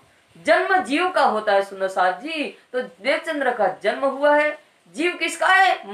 देवापी राजा का जीव है, और देवचंद्र के नाम से जन्म हुआ है। और आए प्रगटे मारवाड़ में, मारवाड़ में प्रकटन हुआ है देवचंद्र जी के अंदर। कौन प्रकटा है? सुंदर वही श्यामा जी के अवतार उनके अंदर बैठी हैं, उनका प्रकटन हुआ है। तामे गांव उमरकोट मत्तू मेहता घर अवतार है। तो तामे गांव उमरकोट, तामे माने मारवाड़ के अंदर उमरकोट गांव है, और मत्तू मेहता के घर में बुद्ध अवतार हुए हैं। माता जो श्री कुंवरबाई ताको कहो विस्तार और है। देवचंद्र जी की माता का नाम कुंवरबाई है। और स्वामी लालदास जी कहते हैं ऐसे अवतारी पुरुष जो है उनका विस्तार से वर्णन करके हे सुंदर साथ जी आपको सुना रहे हैं। जब जन्मे मारवाड़ में खर अति आनंद नर है, घर आनंद अति नर नार। जब श्री देवचंद्र का जन्म हुआ मारवाड़ के अंदर, तो मत्तू मेहता के यहाँ जब जन्म हुआ, तो लल्लू भट्ट जी कहते हैं कि मत्तू मेहता की उम्र उस समय 40 वर्ष की थी और माता 32 वर्ष की थी। तब तक कोई इनके घर में संतान नहीं थी। इतनी बड़ी उम्र में जब जन्म हुआ देवचंद्र का, तो घर अति आनंद नर नारी गण में घर के अंदर आनंद का वातावरण छा गया। इतनी बड़ी उम्र में बालक का पैदा होना, यह बधाई ब्रह्मांड में त्रिगुण समेत विस्तार है। ये बधाई ब्रह्मांड में त्रिगुण सहित विस्तार है। इनके जन्म की जो मंगल बधाई है, सारे ब्रह्मांड में त्रिगुण सहित, त्रिगुण ब्रह्मा विष्णु महेश सहित संपूर्ण ब्रह्मांड में इनकी मंगल बधाई जन्म की सारे संसार में फैल गई। सुखदाई सबन को अखंड करण हार है। तो क्यों फैल गई? क्योंकि इनका जन्म सारे संसार को सुख देने वाला है। क्यों सुख देने वाला है? अखंड करण हार है। ये जो चौथे दिन की लीला के अंतर्गत श्यामा महारानी जो है सुंदर भाई के अवतार है, ये क्या है? श्यामा महारानी आवेश लेकर के आई है, तारतम ज्ञान अपने साथ में लेकर के आई है। उस तारतम के द्वारा क्या होना है? सारे संसार को अखंड मुक्ति मिलने वाली है। विश्व वंदे अक्षर लो सुखे परीक्षा सुख हो विचार है। सुखे परीक्षा सुख हो विचार, विश्व वंदे अक्षर लो। सुखदेव जी ने कहा विश्व के लोग जो है बहुत ज्यादा खोज किया, तो कोई स्वर्ग पहुंचा, कोई वैकुंठ पहुंचा, और कोई ने इनमें छेद कियो सही बलवाचार्य ने, पर पहुंच सके ना है। बहुत ज्यादा पहुंच किया तो अक्षर ब्रह्म तक ही पहुंच पाया। पर ये जो बुद्ध और कल्कि अवतार आना है उसके बारे में सुखदेव मुनि ने परीक्षित राजा से इस प्रकार श्रीमद् भागवत में कहा है। साक्षी श्लोक, देवापि शांतनु भ्राता मरुच्चे सुबाकु वंशजा कलाप ग्राम असाते महायोग बलामतौ तावी हत्य कलिरंते वासुदेवानु शिक्षतो। तो ये जो है श्रीमद् भागवत की साक्षी देते हुए सुखदेव मुनि को सुखदेव मुनि राजा परीक्षित से बता रहे हैं कि बुद्ध और कल्कि जो आना है 23वां 24वां अवतार, उसकी श्रीमद् भागवत में दूसरे अध्याय में दूसरा 12वें अध्याय के 12वें स्कंद के दूसरे अध्याय में 37वां 38वां श्लोक है ये। तो देवापि संतनु भ्राता मरु इक्ष्वाकु वंशज कलाप ग्राम आसाते महायोग बलिवंतो तावी हत्य कलिरंते वासुदेवानु शिक्षतो। तो ये देवापि संतनु भ्राता, जो देवापि राजा है वो राजा संतनु के भाई हैं, और ये चंद्रवंशी है। और मरु इक्ष्वाकु वंशज, मरु राजा है, इक्ष्वाकु वंशज सूर्यवंशी। ये दोनों राजाओं को, मरु और देवाकी को पता था भविष्य पुराण के द्वारा कि वो ब्रह्म के अवतार जो है कौन, बुद्ध और कल्कि, ये दोनों आएंगे। तो ये जन्म नहीं लेते, ब्रह्म जन्म नहीं लेते, जन्म मरण से परे होता है। जिनका जन्म होता है उसकी मृत्यु होती है। तो वो क्या करते हैं, उत्तम जीव के ऊपर बैठ करके लीला करते हैं। तो बुद्ध और कल्कि अक्षरातीत के अवतार है, ये जन्म नहीं लेंगे, कोई उत्तम जीव पर बैठ करके लीला करेंगे। ये पता था मरु राजा को और देवापि राजा को। तो इन लोगों ने दोनों ने क्या किया, मरु इक्ष्वाकु वंशज कलाप ग्राम आसाते महायोग बलिवंतो, ये कलाप ग्राम में तप किया। सारे जितने भी ऋषि मुनि हिमालय में तप करते हैं, हिमालय में एक स्थान है कलाप ग्राम, वहां बैठ करके इन्हें तप किया दोनों ने, मरु और राजा ने। ऐसे कई वर्षों तक तप करके तप आया हुआ मरु का जीव है और देवापि का जीव है। और कलाप ग्राम आसाते मन वहां बैठ करके महायोग बलिवंतो, योग और ज्ञान से बलवान हुए वहां जाकर के तप करके। और तावी हैत्य, तावी माने भी दोनों, हैत्य माने संसार में, आसाते माने आकर के कब आएंगे, कलिरंते, कली के अंत में आएंगे। और क्या करेंगे, चारों वर्ण चारों आश्रम को एकत्रित करके वासुदेव श्री कृष्ण की लीलाओं का ज्ञान दे करके और पूर्ववत पहले के समान सत्य धर्म की स्थापना करेंगे। ये साक्षी उसमें लिखी है। तो उसका साक्षी बताते हुए बता रहे हैं कि बुद्ध और कल्कि जो लीला है ये, इनके अवतार ऐसे हैं। सतयुग के बीज भूत इनो बीच रहे विस्तार है, इनो बीच रहे विस्तार है। ये कौन है, सतयुग के बीज भूत है। सतयुग के अंदर जो है जो ब्रह्म ज्ञान था वो बीज के समान था, जरा मात्र था। क्या था सतयुग के अंदर, इतना ही क्या ब्रह्म ज्ञान था कि भविष्य पुराण में लिखा था कि वो ब्रह्म की लीला होने वाली 28 कलयुग में आएंगे। इतना ही था ब्रह्म ज्ञान, सिर्फ बीज मात्र, संकेत मात्र था। पर इनो बीच रहे विस्तार, इनो कौन, ये बुद्ध और कल्कि जो है दोनों आए हैं। जो देवापि राजा का जीव है देवचंद्र के नाम से, और मरु राजा का जीव मेहराज के नाम से जन्म। इन दोनों बुद्ध और कल्कि 23वां 24वां वो ब्रह्म ज्ञान जो है इन दोनों में विस्तार सही समाया हुआ है। होवे सब में जाहे अखंड संसार है। इन दोनों के द्वारा ही, बुद्ध और कल्कि के द्वारा ही वो ब्रह्म ज्ञान सारे संसार में जाहिर होगा। और होवे सब में जाहिर और अखंड करनहार, सारे मनुष्य इस ज्ञान को पा करके और उस ज्ञान के ऊपर आचरण करेंगे तो सारे संसार के लोग अखंड मुक्ति पा जाएंगे। सोई वेद कते में इनो की लिखी साख है, सोई वेद कते में इनो की माने बहुवचन है, इनो की। ये बुद्ध और कल्कि जो आना है इनकी साक्षियां 4 वेद है, अजुर्वेद, अथर्ववेद, सामवेद, ऋग्वेद और 4 कते ग्रंथ है, अंजिल, तोरे, जम्बूर, कुरान। इन सब में इनकी साक्षियां आने की लिखी हुई है। और उपनिषद भागवत में लिखी वाणी कई लाख है। और उपनिषद और भागवत में अनेक भाषा में इनकी भविष्यवाणी आने की लिखी हुई है। जब कोई ब्रह्मांड तब पे है वचन है, जब से ये संसार की रचना हुई है तब से उपस्थित होने वाले जितने भी धर्म ग्रंथ है सब में इनकी साक्षियां लिखी हुई है। जन्म से ले तक जाके सुने पति तो इनका जन्म से लेकर के संपूर्ण वृतांत जो है, जीवन वृतांत, इनको सुन लेने से हमारे मन को संतुष्टि होती है। ताकि ग्रंथ भाषा मैंने आप अपने किए सब, तो सभी धर्म ग्रंथ में अपने अपने ढंग से इनके आने की भविष्यवाणी लिखी हुई है। एक मिलाए खोल दीजिए ये वस्तु पावे तब, एक मिलाए खोल दीजिए ये वस्तु पावे तब। स्वामी जी ने वाणी में कहा है, जंजीरा मुसाब की मोतियों में पिरोइए जब, जिनसे जिन्स मिलाइए तब मगज मायने पाइए तब। तो ये मोतीरा जो जंजीरा मुसाफ की जो है उसको कि धर्म ग्रंथ में जो साक्ष्यां लिखी है उनको कड़ियों को जब मिलाते हैं एक से जितने भी धर्म संस्कार वेदों में कहते हुए शास्त्रों में उपनिषदों में जहां जहां भविष्यवाणी लिखी है पर संकेतों में लिखी है, अपने अपने ढंग से लिखी है, उन सबको तत्वों को एकत्रित करें तब वो ब्रह्म ज्ञान जो है बुद्ध और कल्कि को आने की जो हकीकत है सब जाहिर हो जाती है, जो मिल जाती है साक्ष्यां। सोई शरत कुरान में लिखी 120 बरस से वही वेद शास्त्रों की बात बताई अभी, पर वही समय इनको आने का जो है बुद्ध और कल्कि की इनकी भविष्यवाणी कुरान में भी 120 बरस करके लिखा है। कुरान के अंदर इनकी साक्षी कैसी लिखी है कि रूह अल्लाह आएंगे वो 2 जामा धारण करेंगे और 2 जामा धारण करते हुए 120 वर्ष तक लीला करेंगे। संवत 1738 से लेकर के 120 वर्ष होते हैं सुंदर साथ जी 1758 तक। पर क्या है 7 वर्ष कम हो जाते हैं 100 वर्ष में। कैसे? तो मुसलमान भाइयों की जो है वर्ष जो चलता है वो चांद की गणना से चलता है और चांद का गणना से होने से उनका वर्ष जो होता है 354 दिन का, और हमारा जो वर्ष होता है सूर्य की गणना से होता है हिंदू धर्म का। तो क्या होता है कि हमारा वर्ष 365 दिन का है। तो इस तरह से 7 वर्ष 100 वर्ष की गणना में कम हो जाते हैं। तो 1751 तक 120 वर्ष कब से हुए 1638 से 1751। तो ये 1751 तक 1638 से 120 वर्ष तक रूह अल्लाह आएंगे 2 तनों में बैठ करके लीला करेंगे। 4, 5, 6 दिन तब जाहिर हो गए अरस है, तब जाहिर हो गया अरस है।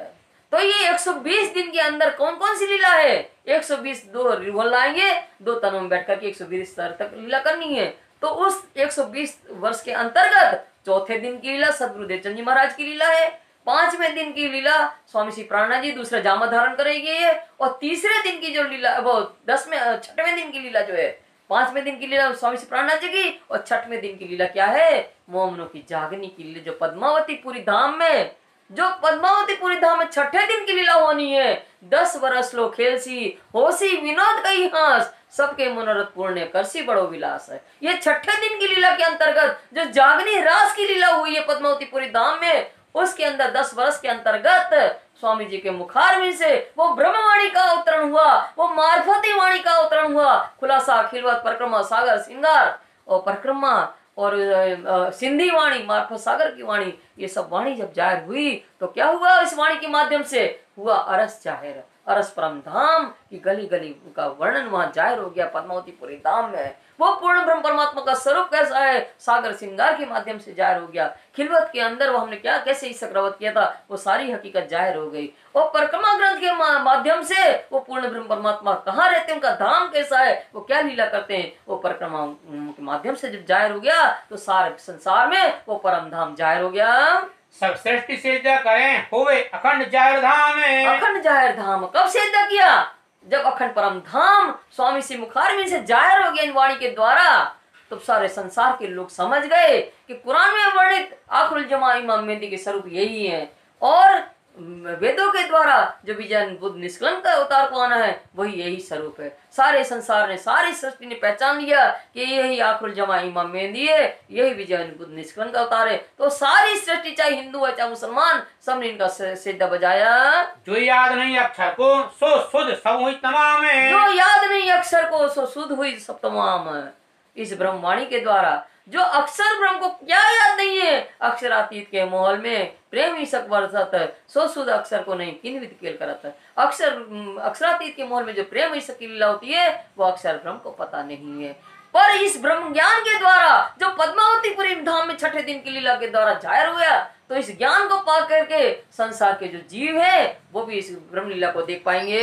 जो दृष्टि सुपन जीव की नई लकी में लगा रहे नई लकी में लगा रहे जो जीव जो सपन के जीव है जो जीव सृष्टि है नहीं लकी में लगा। लकी माने देखना, लगा माने जरा मात्र भी।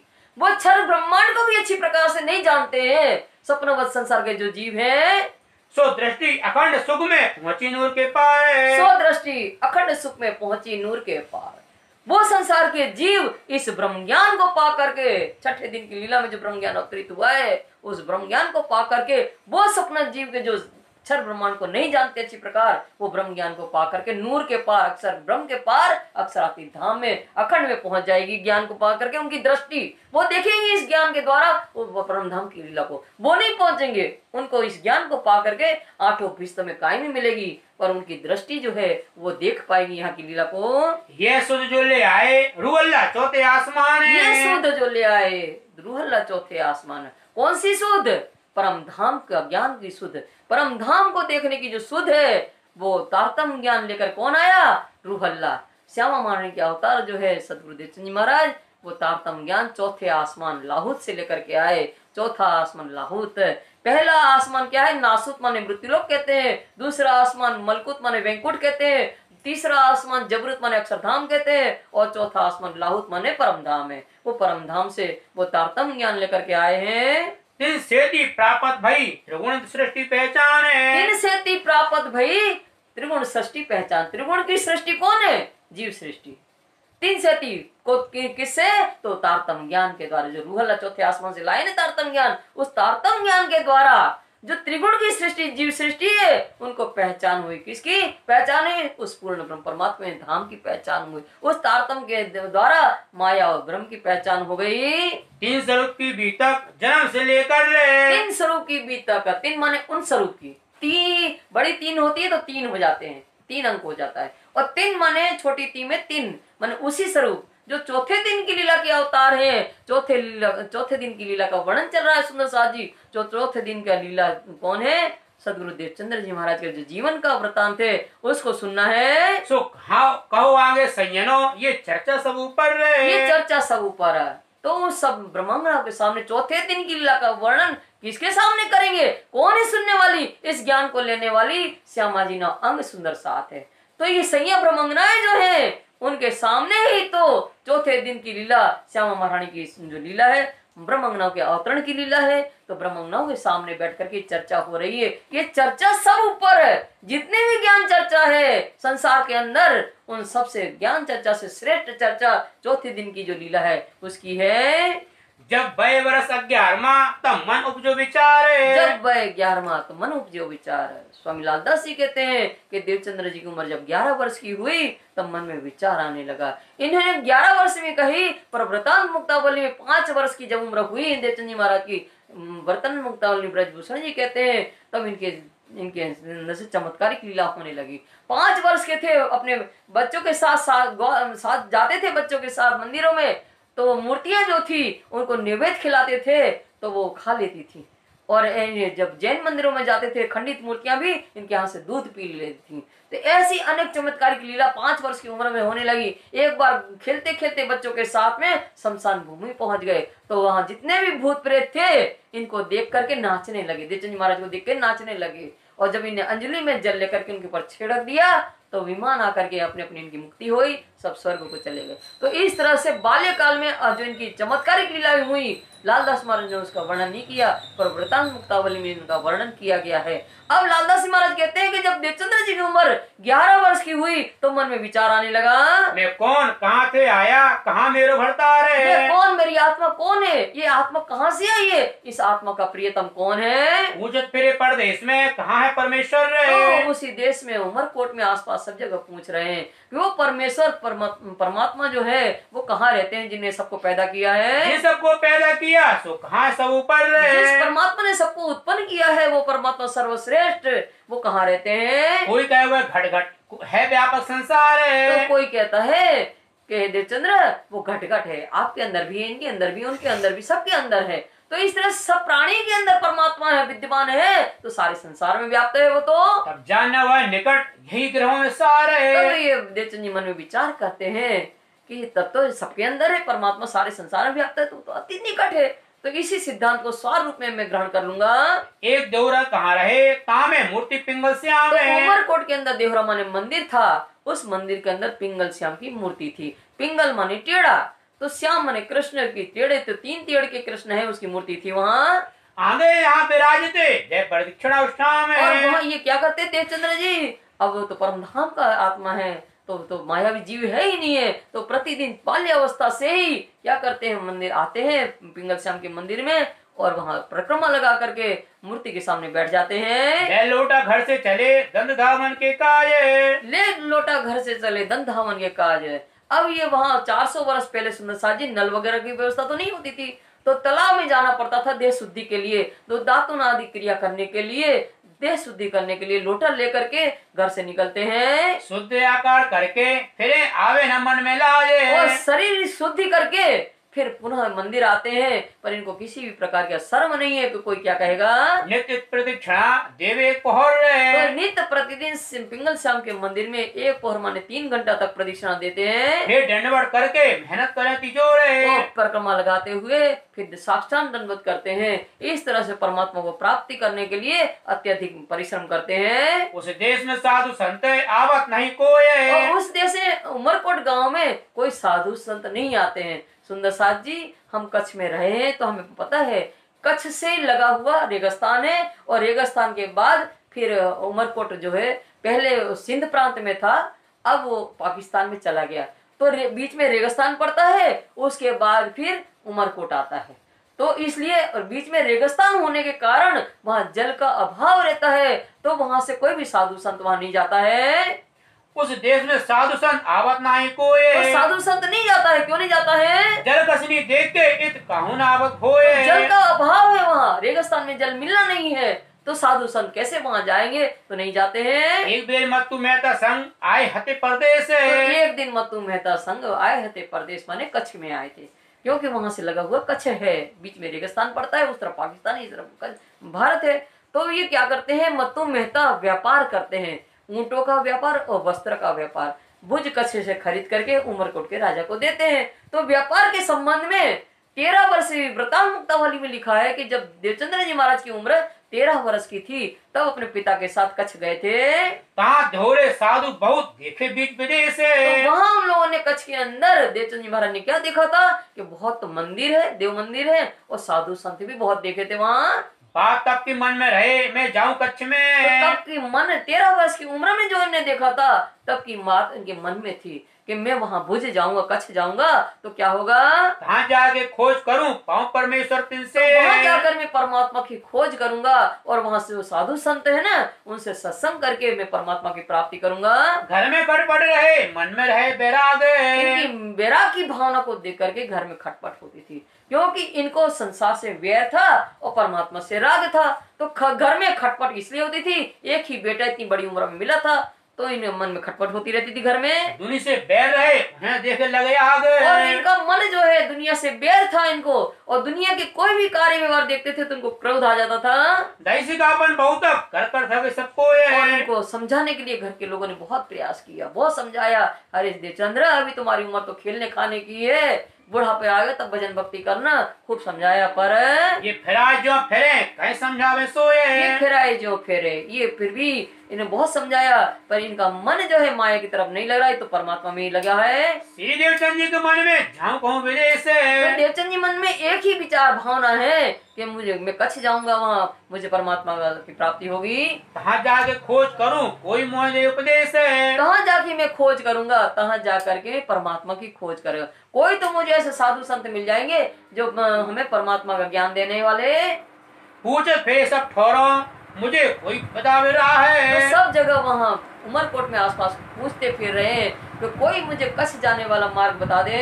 ये समय राजा उमरकोट का टापू बजिल जाता है, खोजते खोजते पता चला कि उमरकोट का जो राजा है, उनका वजीर जो है, राजा की उम्र की बारात लेकर के वो भुज कच्छ जा रहा है। खाना विवाहने को जाता था कच्छ में, खाना विवाह की पद्धति से वो जा रहा था कच्छ देश में।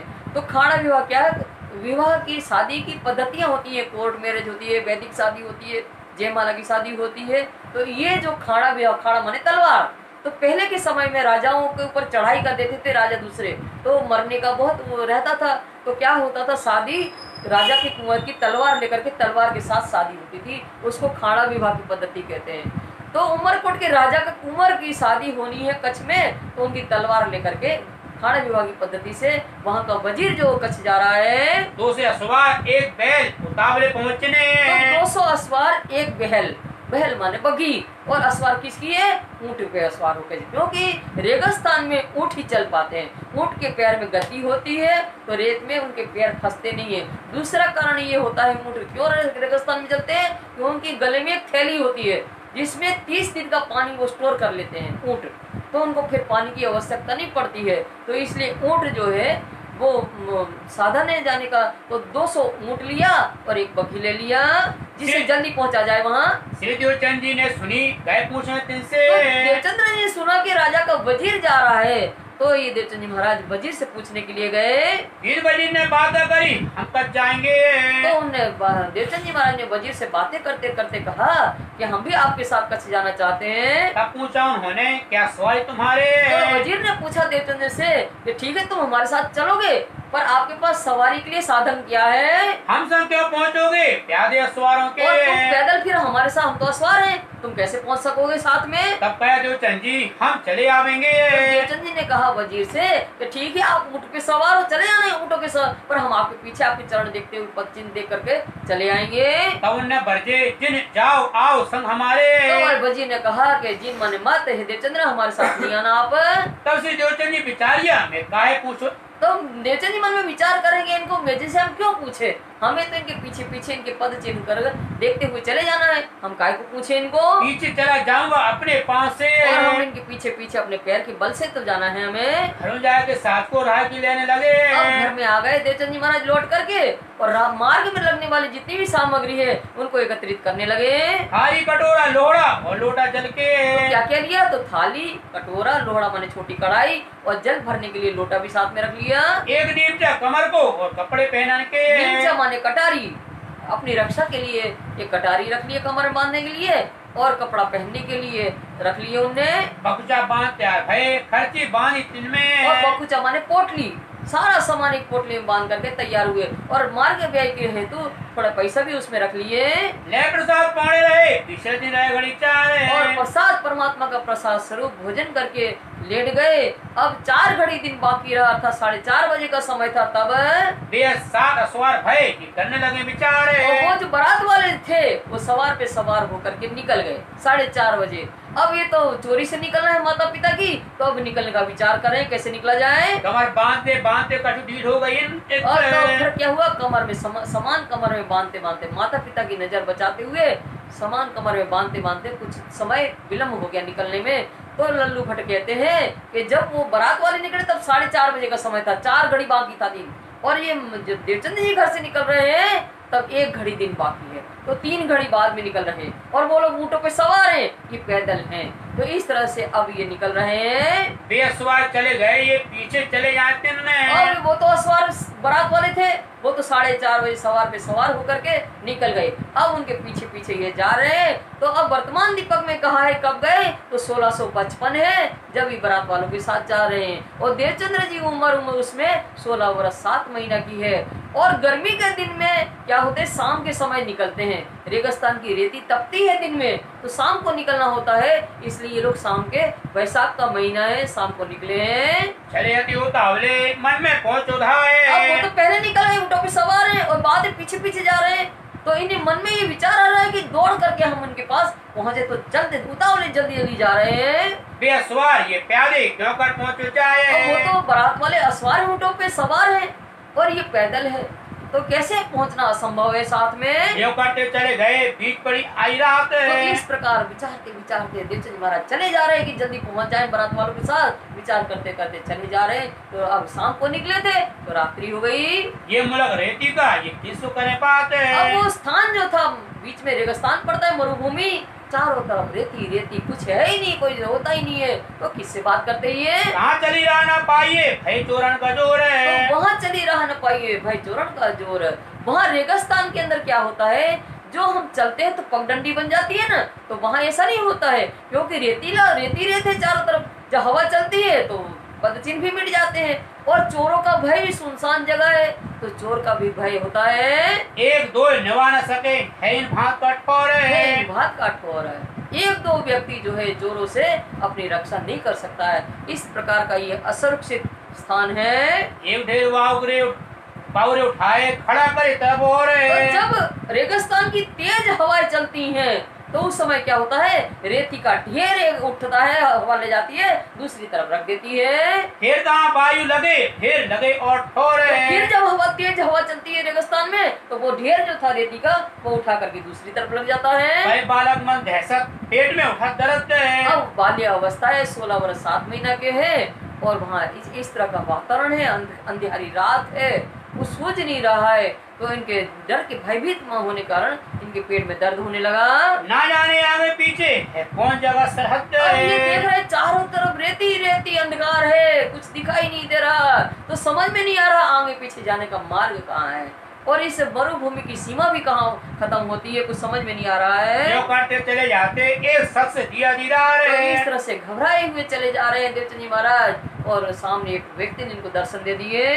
अब बड़ी देर से तो भाई ऐसा आया विचार है। तो सामने से जब एक व्यक्ति चला आ रहा है, तो इनके मन में दहशत हुई, भयभीत हो गए मन में कि ये अवश्य चोरी होगा, कौन आ सकता है, तो ये मुझे मार डालेगा, चोर मुँह को मारेगा, नहीं बचने कठोर ये है। चोर अवश्य चोरी होगा और मुझे मार डालेगा।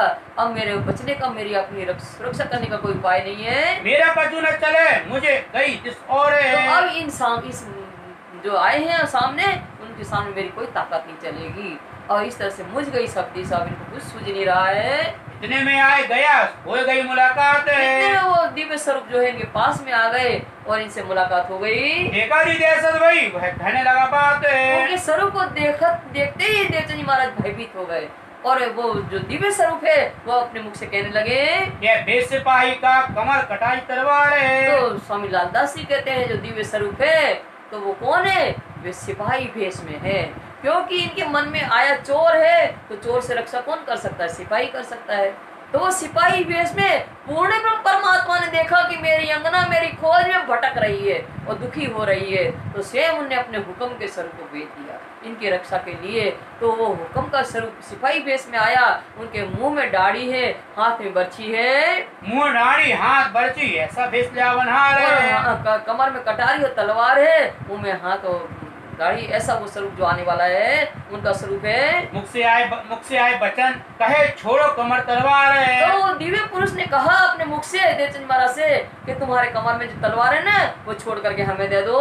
मुंह से पूछना आयो विचार है। आयो विचार है। अब जब उन्हें तलवार मांगी तो एकदम घबरा गए, भयभीत हो गए, और भयभीत होकर के मुंह मोड़ लिया, और कुछ समझ में नहीं आ रहा कि हम क्या करें। तुरंत तलवार छोड़ के दही हाथ में श्रीराज कौन है, श्रीराज जी का स्वरूप स्वामी लालदास जी कहते हैं वो धनी के स्वरूप, धनी ने स्वयं हुक्म के स्वरूप को भेजा है, हुक्म के स्वरूप के रूप में स्वयं आए हैं, और उन्होंने क्या किया, वो तलवार छोड़ करके उनके हाथ में दे दिया। गया छोड़ तू गाड़री बातें देखी काज है। तो कहा, फिर उन्होंने कहा स्वरूप ने, दिव्य स्वरूप ने कि तुम्हारे पीठ में जो गांठड़ी है ना वो छोड़ करके हमें दे दो।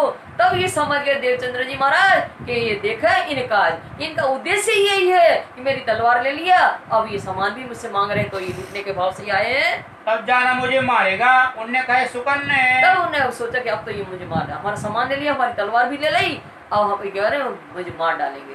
तो फिर वो स्वरूप जो है वो कहने लगे, बिछाए पिछोड़ी सुबाए तब कांपने लगा मन ने। तब कांपने लगा मन। वो दिव्य स्वरूप, वो तो हुक्म के स्वरूप है, धनी ने देख रहे मेरी अंगना का दुख हो रहा, तकलीफ है पेट में, तो उन्होंने नूरी पिछोड़ी जो थी वो पिछोड़ी बिछाई और इनको लेट जाने की आज्ञा दी।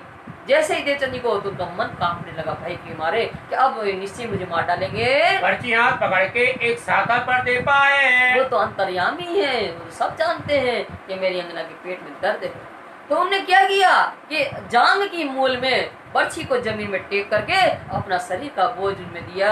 बोझ दिया शरीर का, फिर यहाँ पूछ जाए। तो बोझ शरीर पर देखे, क्योंकि ये पेट की नसें जांग से कंसर्ट होता है, तो उन्हें बोझ दे करके फिर पूछा कि तुम्हारा पेट का दर्द कैसा है। दर्द कछु भय हल्का, सूल पेट का दाजोर है। जो तुम्हें असहनीय पेट में दर्द था, वो दर्द तुम्हारा कुछ कम हुआ क्या?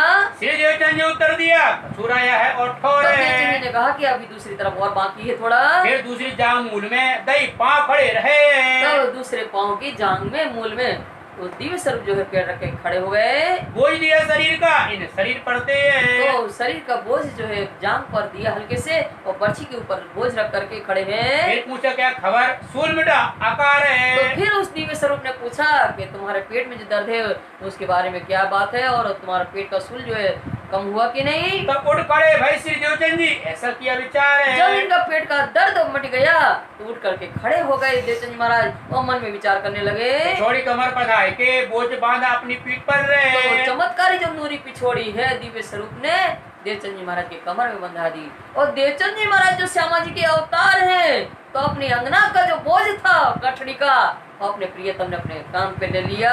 तब जाना श्री देवचंद जी, ये मारे नहीं क्यों ये कर तब रहे इनका हैं। ये देख करके देवचंद जी मन में विचार करने लगे कि ये जो स्वरूप है दयावान है, ये हमें किसी भी प्रकार नहीं मारेंगे।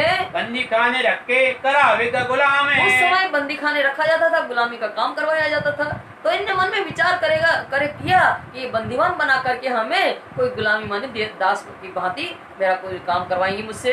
मारने से तो बचाया, अब क्या करावे काम तो है। विचार कर रहे हैं कि इनने मारने से तो बचाया, मारा तो नहीं। अब देखते हैं क्या क्या काम करवाते हैं। मेरे दो यहाँ से चले, राह में अति चोर है। अब दोनों मिलकर के मार्ग में उतावले हुए चले जा रहे हैं। लगे बाद लोग ही पूछने कौन कहाँ कौन तुम्हारा ठोर तो है। अब क्या पूछते हैं इनसे?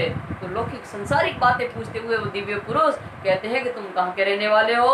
नाम माता को पूछत और कुटुंब परिवार और है। दिव्य पुरुष ने उनकी माता का नाम पूछा और कुटुंब परिवार के बारे में जानकारी ली बाबू उत्तर देते चले जाए चिल्ला और रहे। उनका सारी सभी बातों का उत्तर देते हुए देवचंद जी महाराज उनके साथ साथ चले जा रहे हैं। श्री देवचंद जी उत्तर दियो रहे उमरकोट गाँव तो में। देवचंद जी महाराज उत्तर दे रहे हैं कि हम उमरकोट गांव के रहने वाले हैं। श्रीमत्तु मेहता जो पिता करे सौदागरी का और काम मेरे है। पिता का नाम मत्तू मेहता जी हैं और व्यापार ऊँटों का और वस्त्रों का व्यापार करते हैं। फिर कवर देश की पूछने लगे सुकन ने। और फिर वो दिव्य पुरुष देश की राजनीति के बारे में पूछ रहे हैं। कौन राजा तुम उस देश को कैसो ताको चलन ने। और तुम्हारे देश का राजा कौन है और उस राजा का जो प्रजा के प्रति व्यवहार कैसा है?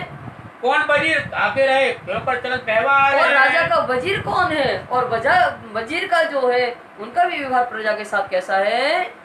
कई ऐसी बातें लौकिक यही पूछे विचार ऐसे है। अनेक और संसारिक बातें पूछते पूछते इनकी विचारों की जानकारी लेते हुए चले जा रहे हैं। क्यों करते पूछे चले पंथ करते इस जाए। तरह से पूछते हुए मार्ग में चलते जा रहे हैं। रात रही बाकी दौड़ी साथ को पहुँचे तो धाए। रात अभी प्रातः होने में थोड़ी बाकी है और उतने में जो बारात वाले थे उनके समीप पहुंच गए ये।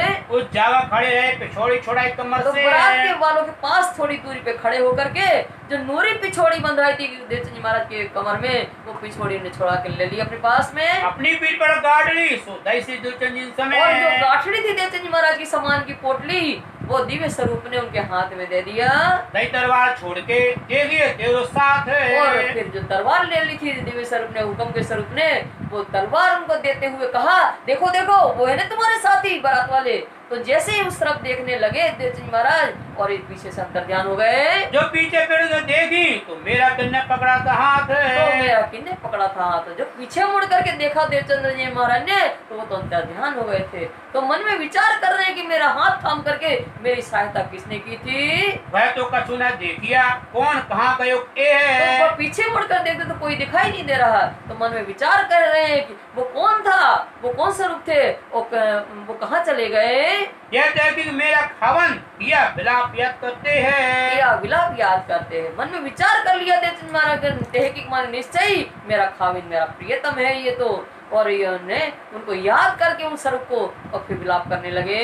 फिर कहे था बिचारिया मेरे ये तो है सिर पर तो फिर उन्हें देवचंद महाराज ने विचार मन में किया कि मेरे सिर पर मेरे परमात्मा मेरी छत्र छाया के रूप में मेरे सिर पर है। जहाँ कहूँ मैं डार हूँ ये छोड़ नहीं क्यों कर रहे। अगर मैं कहीं भी मेरे ऊपर मुसीबत आएगी तो ये परमात्मा मुझे निराश्रित नहीं छोड़ेंगे, मेरी सहायता अवश्य करेंगे। यह तो तहकीक हुआ धनी है मेरे हाजिर रहे। तो देवचंद जी महाराज मन में विचार कर रहे हैं। ये तहकीक मन में निश्चय हुआ कि मेरे प्रियतम मेरी सहायता के लिए मेरे समीप मेरे पास में है। भले अब कहाँ जाएंगे मैं खोज लूँ इन अब वो भला पर। कहाँ जाएंगे वो मेरे प्रियतम, हम उनको खोज ही लेंगे उनको।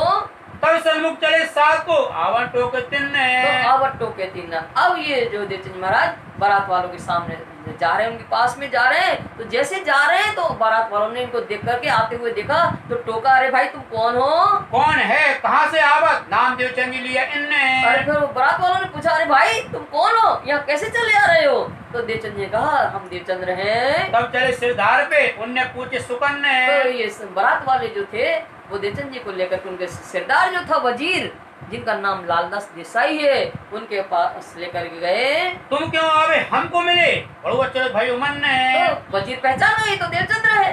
तो उन्होंने कहा, हे देवचंद्र, तुम किस प्रकार चले आए और कैसे तुम आकर के हमारे साथ मिल गए हो? क्यों कर रहा पाई तुम में? क्यों पहुंचे सवारों संग?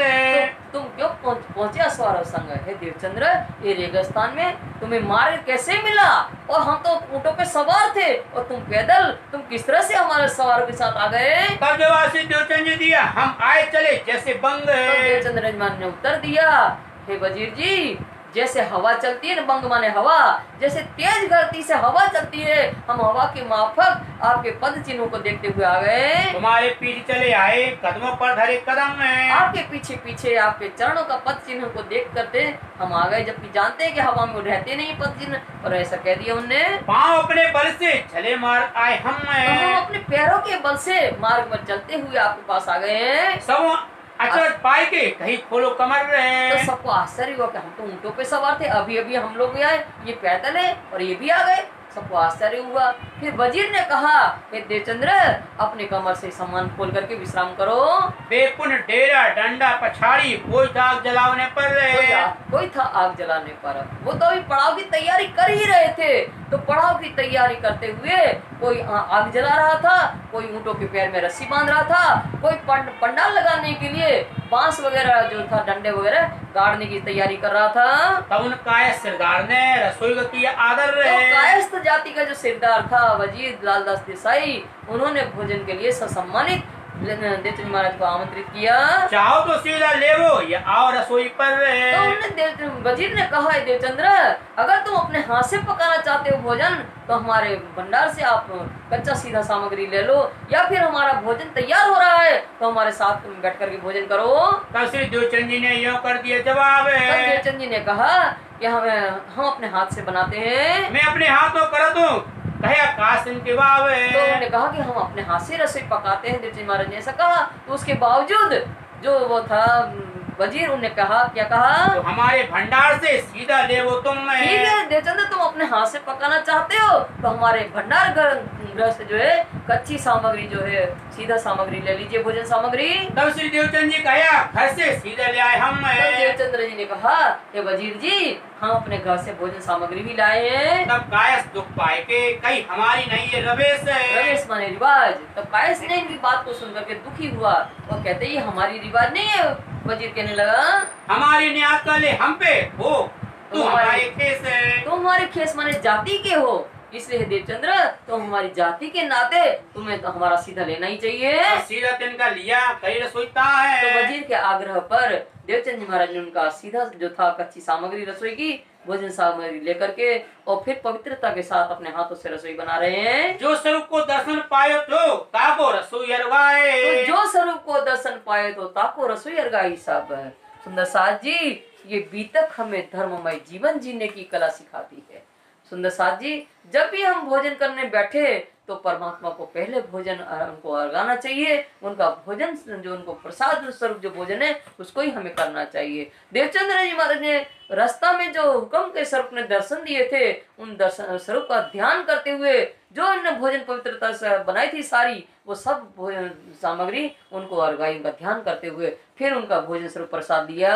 प्रसाद लेके पौड़े रहे, फिर के उठे जब तो उनका भोजन प्रसाद स्वरूप भोजन लेकर के विश्राम किया देवचंद जी महाराज ने और फिर आगे चलने के लिए सब उठ गए। उठ के गए चलन को हुए तैयार सब। तो फिर अब चलने उठ के आगे जाना है उनको कच्छ में, तो सब तैयार हो गए चलने के लिए। तो उन कायस्थ ने कहा अपने लोगों को, तो उन कायस्थ जो वजीर लालदास देसाई है, उनने अपने साथी से कहा, लोगों से कहा, बारात वालों से, 2 ऊंट पर असवार कितने शामिल हो उनमें। तो आप लोग 2 ऊंटों के में कितने सवारी के रूप में सवार हो। तब उन्होंने उत्तर दिया, हम है जन 4। तो उन लोग बारात वालों ने कहा कि हम 2 ऊंटों पर 4 लोग सवार हैं। तब कहा 5वां है तुम शामिल करो असवार। तो वजीर ने कहा कि 5वां सवारी के रूप में सवार को देवचंद महाराज को भी शामिल कर लो।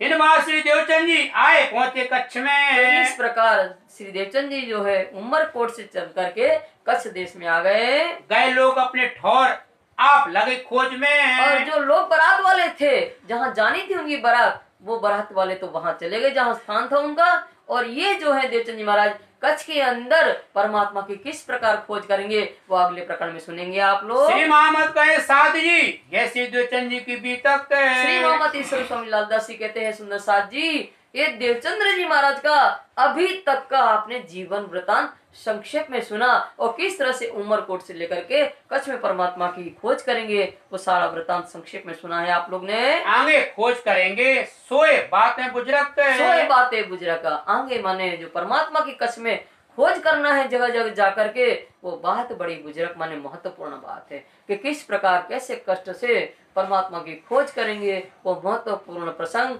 सुंदर साथ जी कल बताया जाएगा। सोए बातें बुजुर्ग सोई बातें बुजुर्ग श्री मामति कहे साथ जी श्री मामति कहे साथ जी ऐसी देवचंद जी की बीतक ऐसी देवचंद जी की बीतक आगे खोजे करेंगे आगे खोजे करेंगे सोए बातें बुजुर्ग सोए बातें बुजुर्ग सोए बातें बुजुर्ग सोए बातें बुजुर्ग बोलो श्री प्राणनाथ प्यारे की